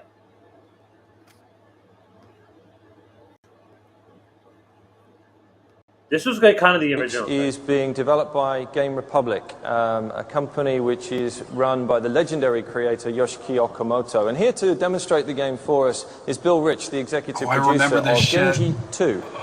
Great, thanks, Phil. Genji 2 is an action game which is based on Japanese history. Being based on history, the stages of the game will also be based on famous battles which actually took place in ancient Japan. For example, so here's this giant enemy crab, but not only that, they will also be able to find new and interesting ways to defeat enemy bosses. And you attack its weak point for massive damage. Ridge Racer! Remember that one? I remember that shit. That was great. I'm a little bit of a I'm like a cusp Zoomer millennial. So I thrive on a lot of nostalgia. I think that's where I'm coming from. I guess I'd be like an elder millennial. Wait, what age range is it? I think millennials are like in their 40s now, aren't they? No, 30s. I'm like I'm 96, so I mean that's like pretty early. Yeah, now, what is the age range? Millennials, 1981 to 1996, so 28 to 43 years old. Okay, yeah. So yeah, I'm right on the cusp. I'm right on the cusp. Okay, so like I'm not even an elder millennial. I'm a mid millennial. Yeah, like I'm like me and you are like right there. Well, I mean I'm like right there, but like you're like in the middle. And then you got Gen X. I'm not gonna lie, I fuck with a lot of Gen Xers just because like I don't know. No, they're good. They're good. I mean, can I be honest? They're kind of based. We're kind of the worst, I think. Millennials are absolutely the worst. We are the problem worst. We're was we're up there. We're almost as bad as the boomers, but the boomers are pretty bad. the problem was the whole boomer generation. Like the millennials are the ones that like traumatize them the hardest. So millennials got the most issues to fucking work out. Gen Z is absolutely the W generation by far. It's not even close. These kids work. Yeah, I mean they're so based. I am concerned with them a little bit. They're very, very digital, and a lot of them have anxiety. I mean, granted, everyone does, but I mean, Gen Z is pretty good. Gen Z is a pretty good one. Gen Alpha, I think, is the one after that. They're iPad babies. Like these are kids that are like staring at a screen by like 2 years old. They're already like watching YouTube videos like us at 2 years old. Which is also a product of capitalism, though. Because like parents now need help to like keep their kids stimulated and occupied, because a lot of parents, I know parents with 2 jobs. Every couple I know now both works. I don't know a single couple where both of them don't work. Childcare is very expensive. So like a lot of them work at home, and they need to give their kids something to do to keep them from drinking hydrogen peroxide or like, I don't know, cutting the cat or whatever little kids do. But like this is all a product of our purchasing power rapidly decreasing. And I mean, it's a good tool. And I see it. My sister has 2 beautiful kids, and they're iPad babies, and pretty much everyone I know with kids, they all have those big iPads, and they watch play. You know why that is? It's because the parents are working to death just to pay for the baby. It's expensive. It's fucking expensive to have a kid. Yeah. That's why most people don't have kids. To be honest with you, that's why most people have kids. If I could afford it, maybe I would. But right now, no. Straight up, I don't have kids currently, and I am absolutely okay for multiple reasons. That's fine. First off, dude, I'm okay with pets. Dogs and cats. Yeah. I'm okay with. Yeah. First off, I'm kind of conflicted about bringing like children into this world. Yeah, me too. Because they're gonna have to live in it. Because this could go really well. We could have a revolution, or we could finally achieve class consciousness. We could become like a syndicalist empire. It could go really well. And for the record, I am optimistic about the future. But it could also go really shitty. And we could leave behind a scorched garbage earth for our children. Either way, I also don't really, my genes aren't special. I have a couple like genetic things going on, which aren't great. So I don't really have this huge need to like pass on my specific genes. I'm just a person, and there's tons of people making babies. Too? Huh? You have the crabs too? What's the genetic thing? So I have a couple things going on. I have one condition where my body can't get rid of iron. Like at all. I have to go donate blood, or I just keep storing iron. And if you have too much iron in your body, it fucks you up. Fucks up your heart, fucks up your liver, your skin turns bronze. So I got to keep donating that. And I got a bit of like a blood condition as well. So like I don't want to pass that on to my children. And also I'm not special. There's nothing special about me. There's nothing special about anybody. We're just people. We're just monkeys with smooth skin. Passing on your genes is some weird measurehead shit anyway. I'm not a part of that. Miss me with that. I'm not judging people. I don't judge people who do it. I know why people do it. I can see why. Like after owning a dog, like being close with the dog, I can see why people do it. Dogs are better, honestly.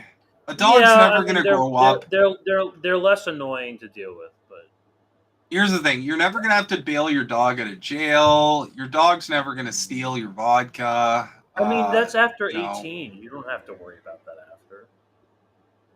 What are you talking about? That's way before 18. My sister and I stole my dad's vodka when we were like 14, 13, around there. Happens before. Really? I didn't start drinking until like 16. I started smoking weed. Okay, I started smoking weed. Thank you, Steph. What did Steph say? Well, the thing is, I know I'd probably be a base dad, but I'd rather impart my wisdom and guide others. Also, I kind of like, Himbo. I have my nephews. Himbo, will you be my dad? I will be your dad, Crab. But you have to get that fucking rash taken care of already. All right, you've already talked to a doctor, and I can tell it is spreading. I think I see a bit of it on your cheek. I told you I'm going to die in 3 months. I'm dying in 3 months. Fine, I'll adopt you. I will adopt you and then kill you myself. The one thing I love about Gen Z is they have their own terminology. That's unique to them. You realize that? And I mean, not totally. We had our own thing, but ours were like so lame. Like we had YOLO. Like what the fuck is that? You only live one. It was basically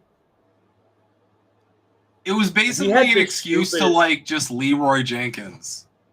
Yeah, we had the stupidest fucking well, we had Leroy Jenkins. That was okay. But we had the stupidest slow like catchphrases.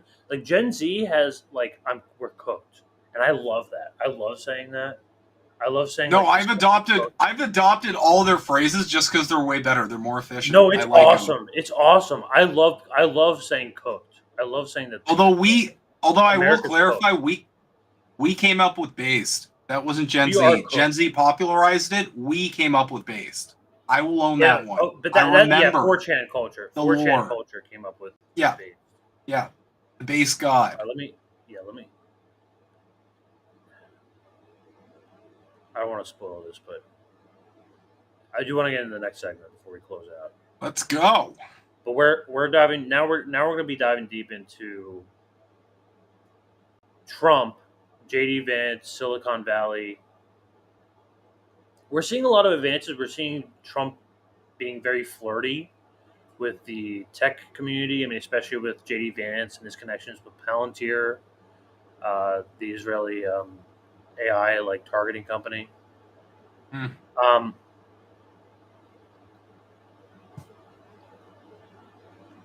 Snow brought this to my attention. Whitney Webb article. Unlimited Hangout. The surveilling and tokenization of nature. The new Amazon Bitcoin.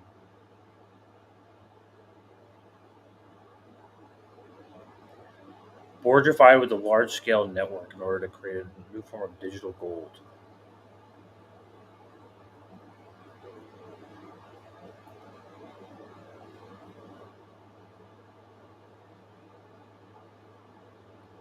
A satellite surveillance company with links to U.S. intelligence, former Trump administration officials, U.S. government debt barons, and stablecoin Tether announced plans earlier this year for Internet for Forests in the Amazon rainforest.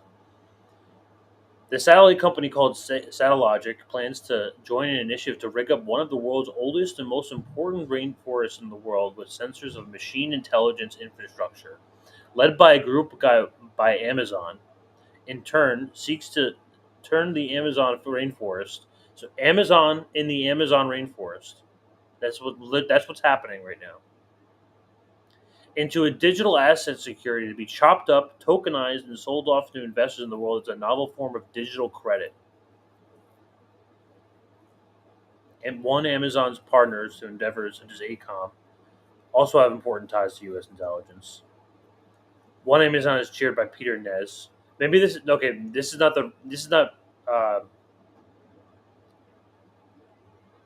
Jeff Bezos Amazon. This is one Amazon. Chaired by Peter Nez, who oversaw the creation of ETFs and iShares, which is owned by BlackRock now. course it is. He also served as BlackRock's global chief investment officer, who also chairs the Venom Foundation, which is developing a proprietary blockchain token to facilitate the development and implementation of a central bank digital currency.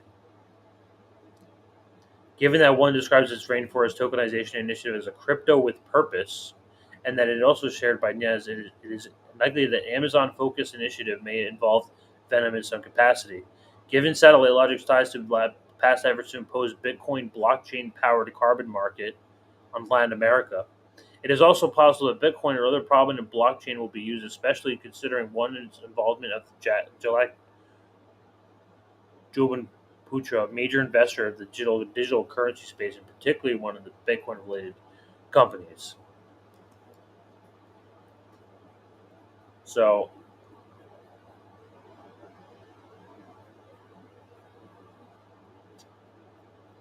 damn, this is long.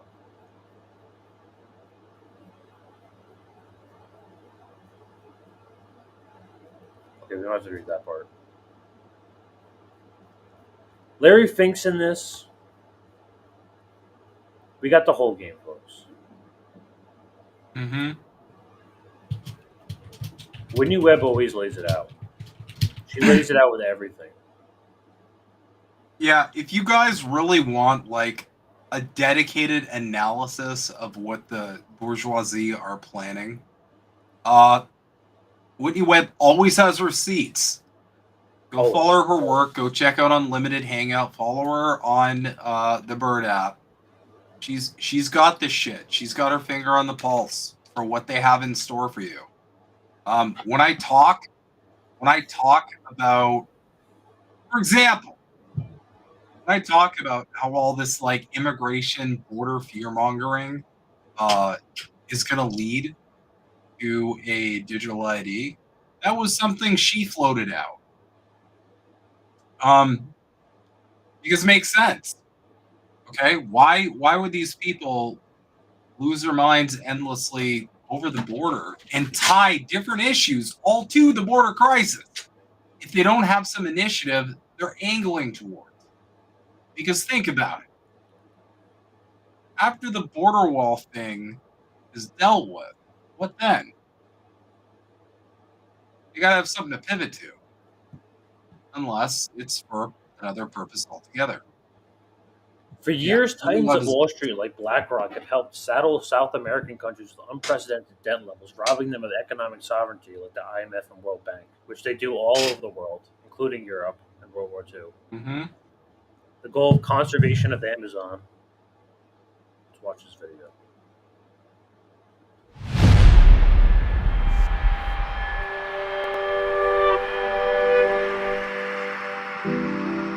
What if we could save the Amazon rainforest by helping people profit from its preservation? What if landowners and investors stood to earn more through conservation than deforestation? What if we could protect the largest rainforest on Earth by harnessing the power of blockchain technology and financial markets? One Amazon is crypto with a purpose, regulated by financial markets. We combine the power of the market and blockchain technology, encouraging conservation efforts in the Amazon. And out of each dollar of revenue from token sales, 85% goes directly towards sustaining the Amazon. With over 50 million hectares already committed, equivalent to the size of Spain, we believe the rainforest as a unified whole is worth more than the sum of its parts. Investors and landowners can now profit more from conservation than from unsustainable business opportunities with One Amazon tokens. Investors will benefit from asset price appreciation and possibly receive dividends. So what if? What if saving the Amazon wasn't just good for the planet, but good for business? One Amazon, where what if becomes reality.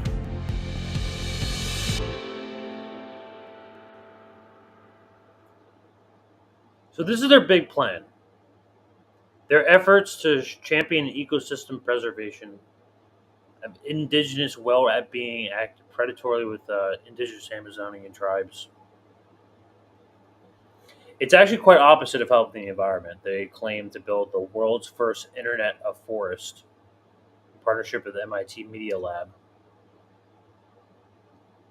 helping to create a framework to monitor every hectare that is tokenized against digital asset security, provide by data-driven, real-time understanding of what's going to be happening on the Amazon bio.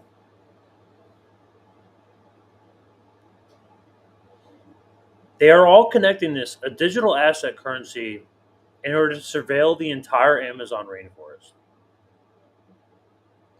According to one Amazon co-founder and the CEO, Rodrigo Felicio, a former board member of the Trump Media and Technology Group, Of course. the Internet of Forest is intended to ensure reliable measurements of key environmental and social metrics, to serve as a world-class data collection and storage infrastructure for the scientific analysis of forest environments. You can see where this game is coming. It's all on the offset to the carbon offsets, groups like Green Plus. But in addition, in a research paper published by earlier this year in April, Peter Nez and Rodrigo Valesso joined one Amazon partner via and Meeston Labs to develop an approach where blockchain technology could be integrated into the biodiversity conservation, offering a novel perspective on how digital reliance can be built without ecological context. The paper notes that a biodiversity data obtained under this framework could be used to develop a new green bonds and derivatives that be traded on a blockchain. The datification of biodiversity is what they're calling it. Mm-hmm.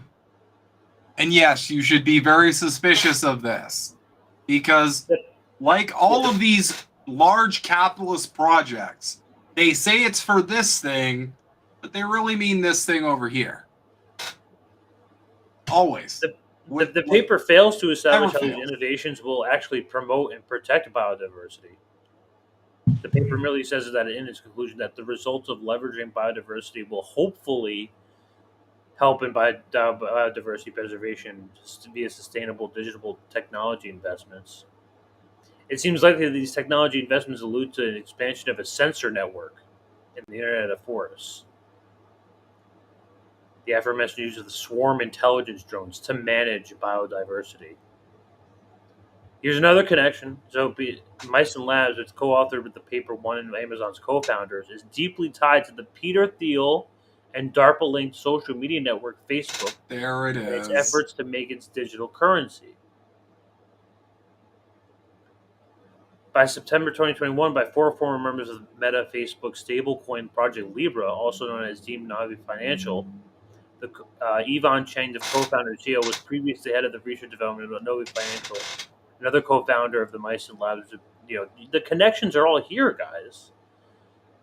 This is Whitney Webb. Reading Whitney Webb articles, like here's a connection, here's a connection. It's like ADHD with, like, it's like that one like Charlie meme with but like in a serious way. Like she has like all the receipts always.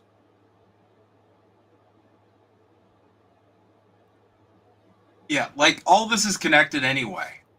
Okay? Bitcoin came out of nowhere for a reason. Blockchain came out of nowhere for a reason. And these would normally be used for benevolent purposes to further our advancement. But because we live under a late-stage capitalist hellhole, you can be guaranteed it will just be used to further bulwark and benefit the ruling class and further degrade us, the working class, into what is essentially our future, which is just fucking serfdom. Techno serfdom.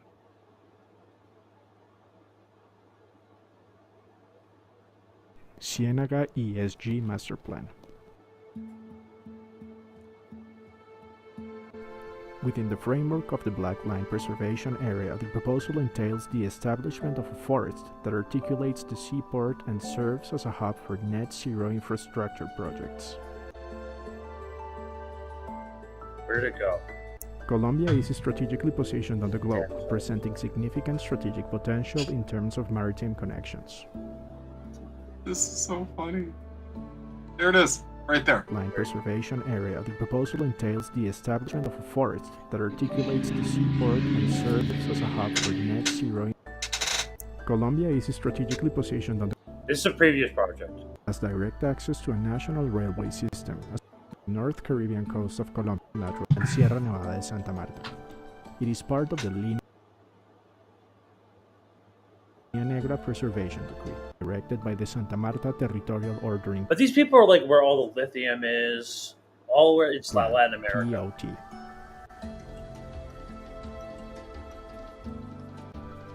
The waters surrounding the intervention Yeah, of zone course they're by the form an coast. Industrial park. And most people in this objectives audience, of- like they're not buying like the clean energy shit. Like we know there's like real impacts to the environment, like we were talking about with like oil drilling. It's probably not. I mean, you can drill oil. I mean, there's like it's just the hypocrisy of that. But there's in environmental places like Antarctica, it's probably not good. There's other places to get it. And there's safer ways to get it too. We can talk about nuclear too. But I'm not going to get into the environmental aspect of this. But is anyone going to point out the irony that all of these Trump-backed partners are starting a project to quote-unquote help the environment? I thought he said climate change was a scam.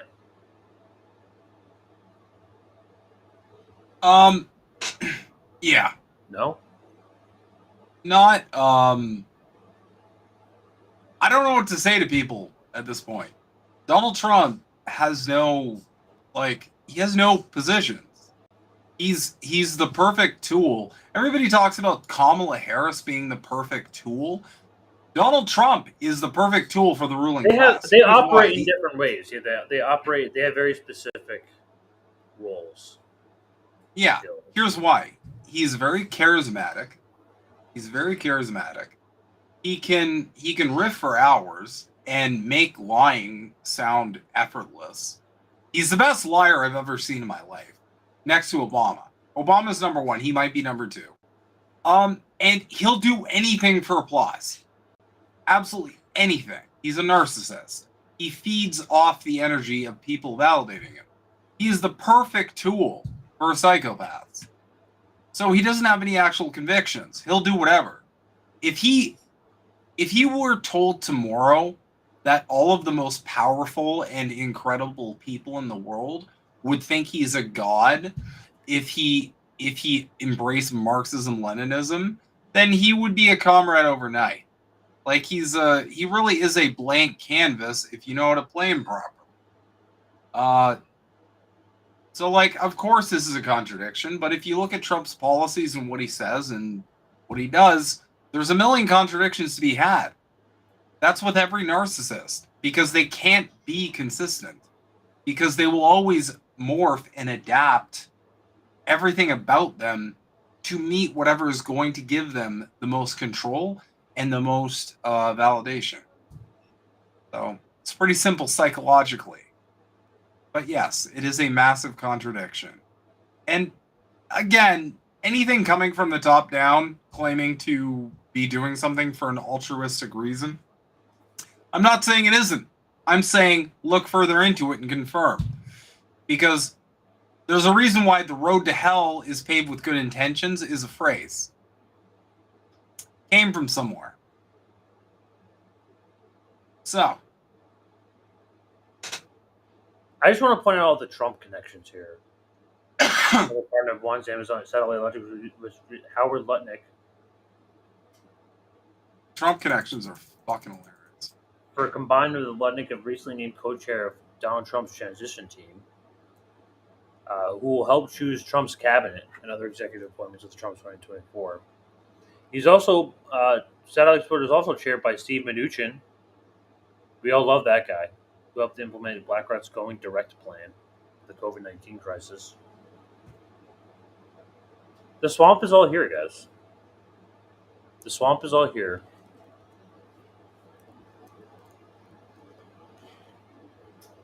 And this has Trump's paws all over it. Like we said, we're here politically homeless. We're picking at all sides. We're picking at all sides. Yeah, because here's the thing. This whole weird... The funniest thing about where we're at right now, with the whole political horse race bullshit, is Trump's now trying to, the Trump team's trying to, position themselves as, it's a uniparty. The only option is to vote for me, Trump. That is part of the Republican Party. It's so fucking funny. It's all a uniparty, guys. At the end of the day, they need you plugged into the big parties that are all supported by the same moneyed interests. And all, opposition roads are going to lead back to there. They need people to keep being plugged in to the machine. The only way out of this is to unplug yourself from the machine.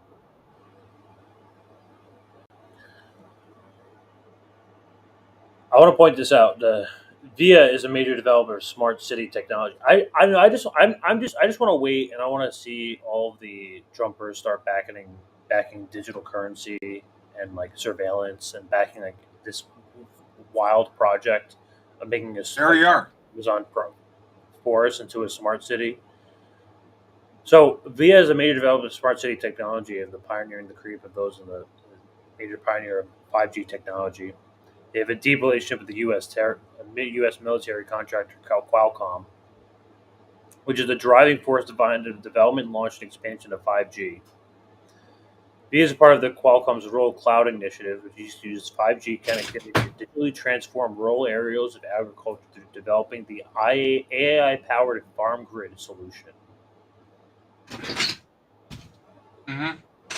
Also noted later, there's one Amazon Venom Foundation was pushing to put this into the metaverse.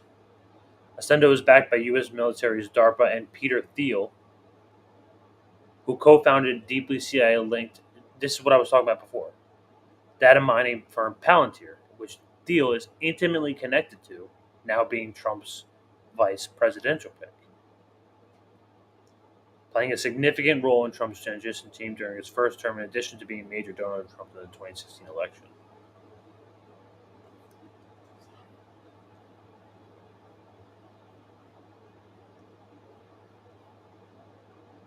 So now Trump has been kind of posturing himself, and I want to make it clear,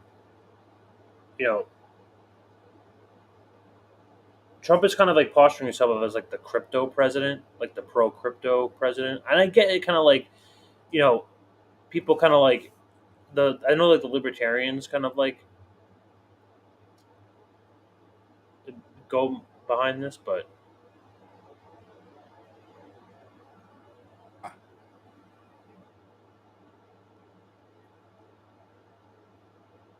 JD Vance himself owns 250,000 of Bitcoin. This is all public. That's where we're following the money. Listen, look how many. If you haven't gone on by now, the whole Trump hysteria that's going on, and the rightward shift that the whole Western world is going towards, this is all going to one destination.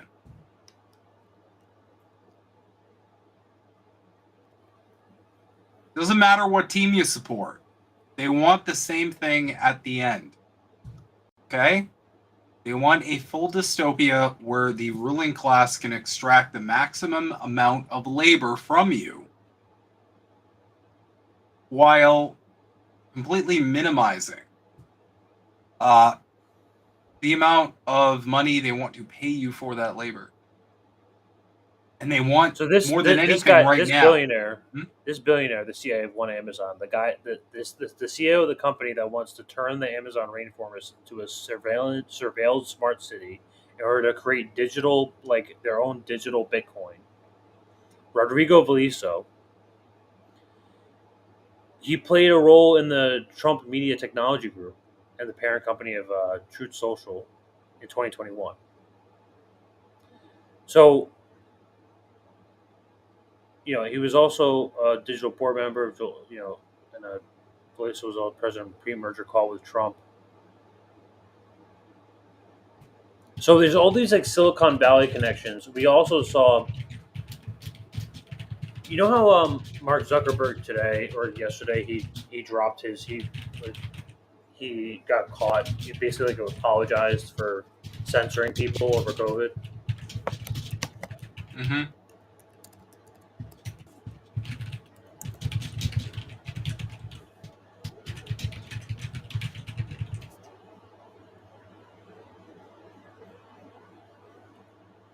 So even Mark Zuckerberg, he's admitted that he censored Americans during the COVID outbreak. Yeah, of course. So even Mark Zuckerberg is kind of like posturing himself as like this cool, like Silicon Peter Thiel type billionaire, where like, oh, we're for free speech and truth, or like we're just libertarians, man. They're all you can see them surrounding themselves, like they're gathering together in real time. This is what Trump had to say about Bitcoin in 2021. And Stuart Varney, number 45, said this. The currency of this world should be the dollar. And I don't think we should have all of the Bitcoins of the world out there. I think they should regulate them very, very high. Bitcoin, it just seems like a scam. I don't like it because it's another currency competing against the dollar. Essentially, it's a currency competing against the dollar. I want the dollar to be the currency of the world. Mr. President, with all due respect, the dollar is a scam. It's an overregulated fiat currency pumped out by a central bank that has nothing but IOUs to back it up. Bitcoin's creation code required only 21 million Bitcoins ever be produced. This is what Trump is saying again. Now. He just says at, whatever the fuck. 3 years later, he's speaking at the Bitcoin conference. Yeah. Hello, Bitcoiners. He doesn't think before he Thank you very much. Hello, it's good to be with you. Hello, Bitcoiners. It's good to be with you. If crypto is going to define the future, I want to be mined, minted, and made in the USA. It's going to be. It's not going to be made anywhere else. And if Bitcoin is going to the moon, as we say, it's going to the moon. I want America to be the nation that leads the way, and that's what's going to happen. No, you're going to be very happy with me. Bitcoin is not threatening the dollar. The behavior of the current U.S. government is really threatening the dollar. So on day one, I will fire Gary Gensler and appoint a new SEC chairman. Oh my, dude, does he think Bitcoin is like a physical? I think he thinks it's like a physical thing. He's all for Bitcoin now. I didn't know he doesn't know what it is. This country's Why is he talking about words made? What you had in 1929, and I hope that's not true, but I can understand it, and I can understand what they're saying. The stock market game they think is because looks like we're going to win the election, and I don't know what's going to happen with the election. You know, they cheat like hell, and I don't know what's going to happen. But if we win it, this country is going to be boomtown. It's going to be booming like it never boomed before. Big deal. Think of that. It's already. As the final part of my plan today, I am announcing that if I am elected, it will be the policy of my administration, United States of America, to keep 100% of all the Bitcoin the U.S. government currently holds or acquires into the future. We'll keep 100%. I hope you do well, please. This will serve in effect as the core of the strategic national Bitcoin stockpile. With your help, we will save our nation, no we will restore a republic, and we will make America and Bitcoin bigger, better, stronger, richer, freer, and greater than ever before. Thank you all. Have a good time with your Bitcoin and your crypto and everything else that you're playing with. And everything else that you're playing with? Dude, greater than ever before. Thank you all. Have a good time with your Bitcoin and have a good time your with your crypto Bitcoin. And everything else that you're playing with. And we're gonna make that one. Bro, it's like toys to him. He doesn't understand. He's so good. He's will ensure that the future of crypto and the future of Bitcoin will be made in the USA, not driven overseas. I will support the right to self-custody to the nation's 50 million crypto holders. I say this with your vote. I will keep Elizabeth Warren and her goons away from your Bitcoin.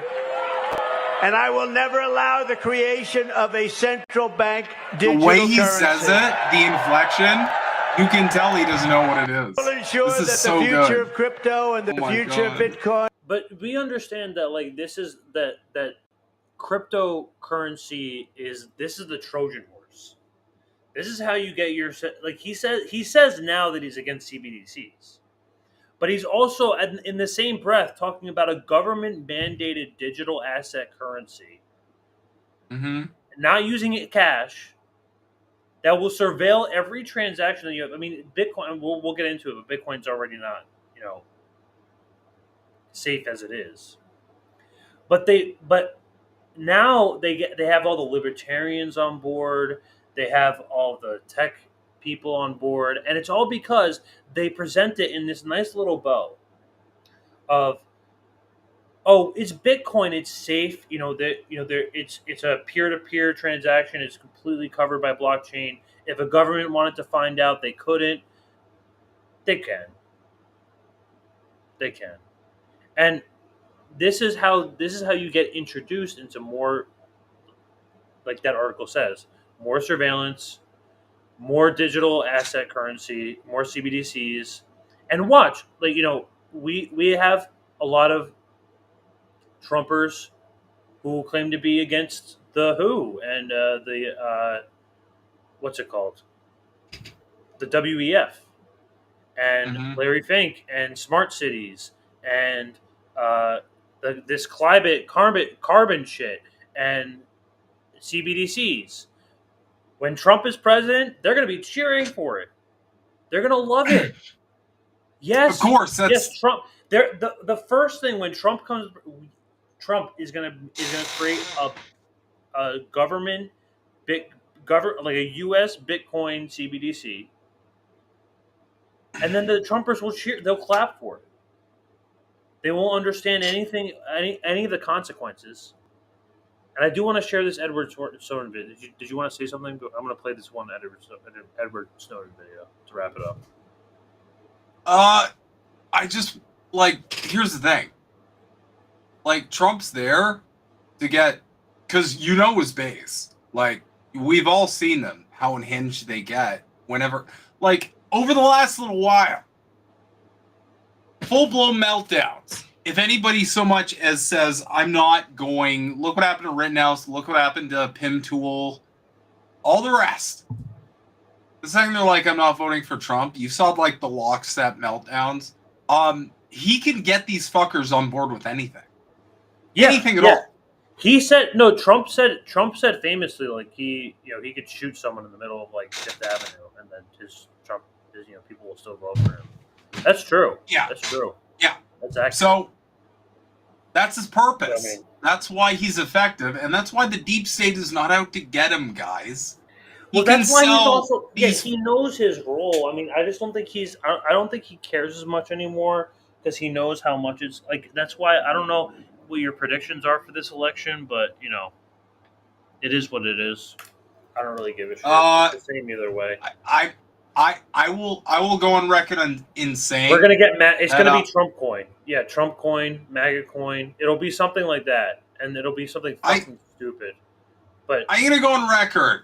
A lot of people are like, Trump's got this on the bag. I think what's actually happening is the establishment is weighing these two people on who would be a better candidate to usher in the next era. I don't think they've made a firm decision yet. I think they're both you want to talk about a great reset? This is a great reset. That's a great reset. A central digital currency, the elimination of cash. By the way, if you want to learn about stakeholder capitalism, go Google Maplefile stakeholder capitalism. We did a great deep dive on that bitch. Small plug. I gotta watch that. Link it. everybody knows who is technically involved in this, that Bitcoin is really bad on privacy. I think the only people who do it worse actually are Ethereum, and that's because they use the account-based model as opposed to the address-based model. But a lot of people only use like one account. So they see it's like as if you were using Bitcoin, you were just reusing the same wallet. You get this giant history cruft that just follows you wherever, and then you create all these chain explorers, and then people see every smart contract you've interacted with on Ethereum, and it's problematic. Bitcoin suffers from the same thing, but at least largely because there's not as much contract-based activity on Bitcoin. They only see, address A sends to address B and so on. They follow it out. They chart it. They see where it splits on the chain, and then they try to go where it goes back to a common node, or they track spends, or they go where it goes through KYC gateways. And, they find out it with the tools that I had at the NSA in like 2013, tracking Bitcoin transactions would have been very, very easy. And this is why, even though I used Bitcoin to rent the servers that I used for communicating with journalists and passing, massive archive files over the internet anonymously, I was using Tor. I was using sort of mixing services. I was trying to basically do anything that would buy time. It wasn't that I thought the NSA wouldn't be able to follow the trail. It was that, I'd have to go to this guy, and then I'd get routed over to the office, and then they'd wait on it because they had other things to do. And it wasn't until there would be a sustained effort that they would be able to do this. And by then, I would have already contacted the journalists, so the door would be closed. Normal Bitcoin users don't have that level of awareness. They don't understand the network flows. They don't understand simply your IP address is sending, this transaction to this node that then passes it on. All of that leaves a history that is largely being recorded. There are ways on Bitcoin that they can improve this, and that are done like coin join transactions and the whole join market thing, which are great, but they're way too technical for average people. We see some wallet providers who are trying to build in their own mixers, and that's great. It's an improvement, but it's really not enough. You have to have this stuff in the protocol. It has to happen on chain, and that's where you see things like, Monero is great. I use Monero, right? People think I'm like a super Monero hater, and no, they've got a couple super toxic people in their community, and there were some bad design decisions like a million years ago, and it's not perfect, right? But what is? Zcash has its own flaws too.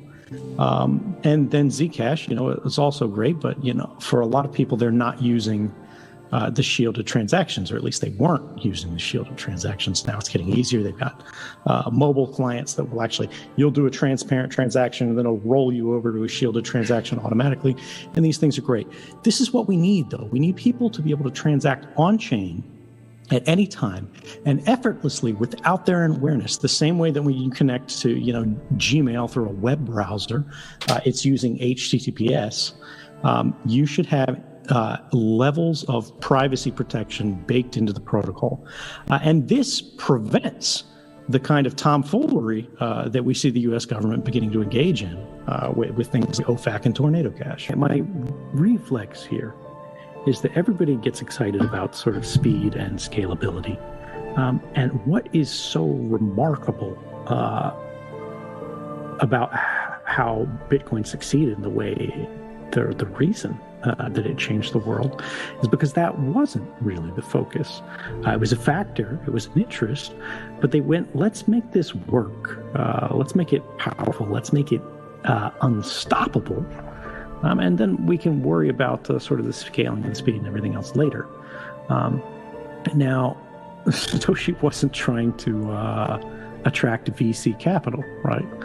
He wasn't worried about, or she wasn't worried about competition. But when we look at it today, we have these networks and we see things like, again, the privacy coins are a great example of this. They are really strictly better than non-private competitors in a lot of ways. But the network effect determines so much in terms of use, in terms of adoption, in terms of acceptance, that it's really difficult for them to get traction. One of the things that is so interesting to me about Ethereum is the fact that it has so much interaction. It has so many cross-chain activity through bridges and whatever.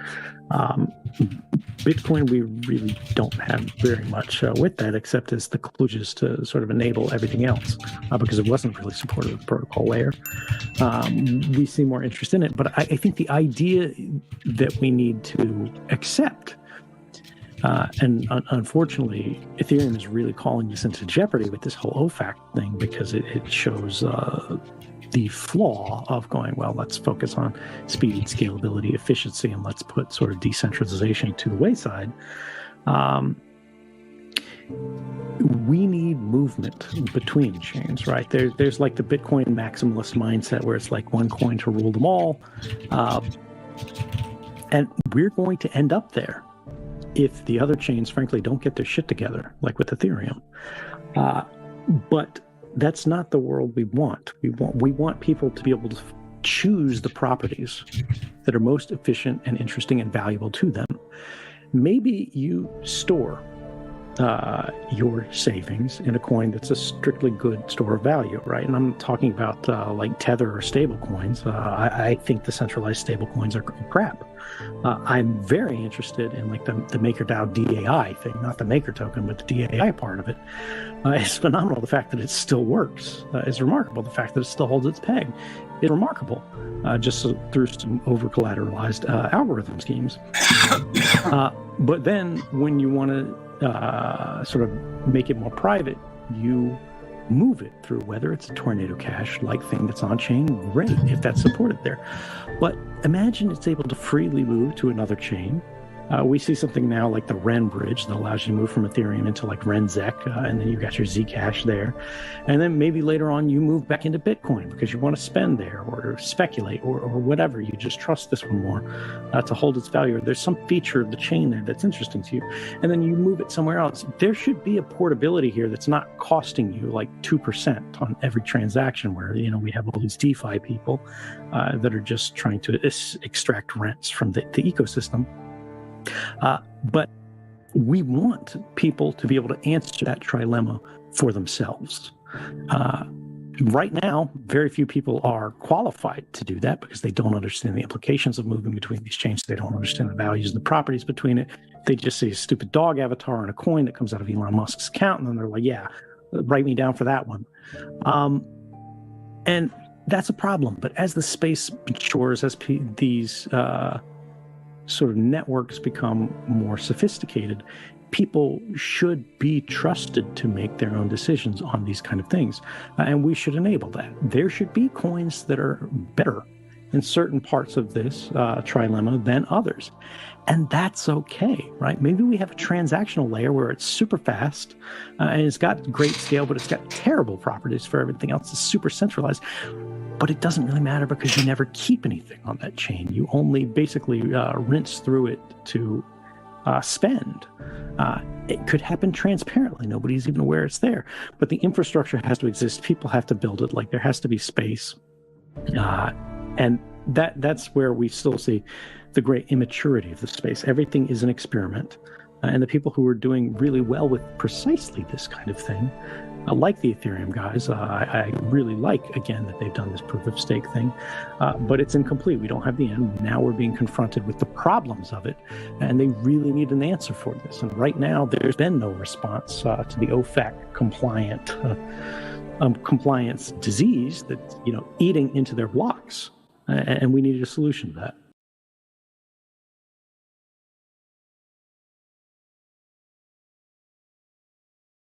Damn.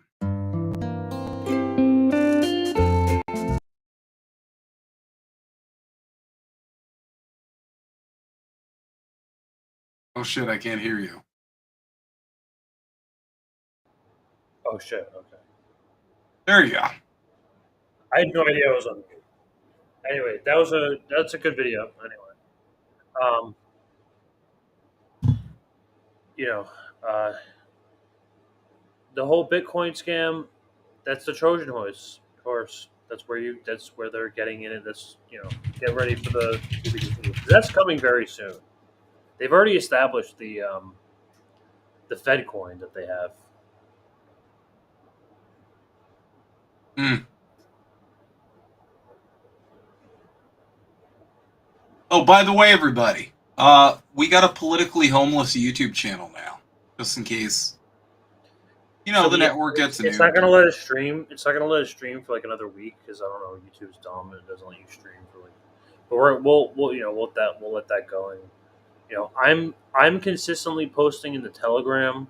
I'm trying to figure out a way to like make this like easier for me to post like to multiple places because like I'm managing different groups.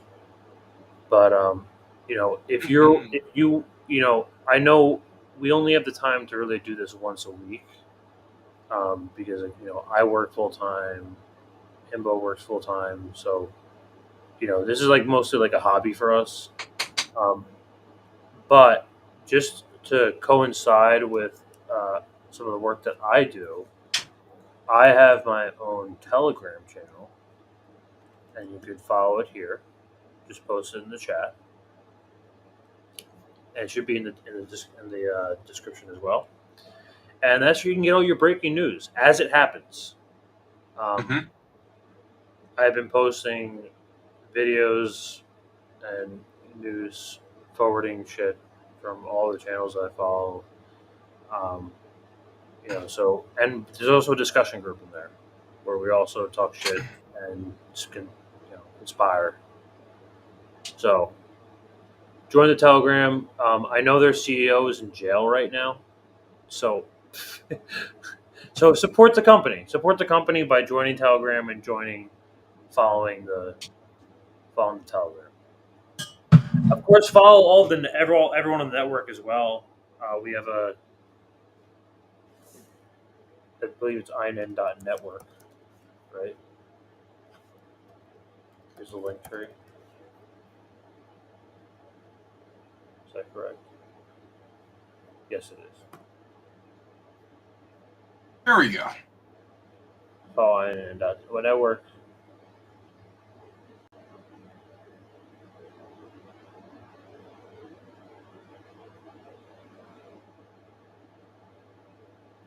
All right, there we go. You can see all the shit that's going on. Hmm? So, all right. It's getting close to midnight, folks, so I gotta get going. We were running on a 3-hour stream now, so I gotta dip the fuck out too. I'm hungry. yeah, man. All right. I hope you guys have a good night.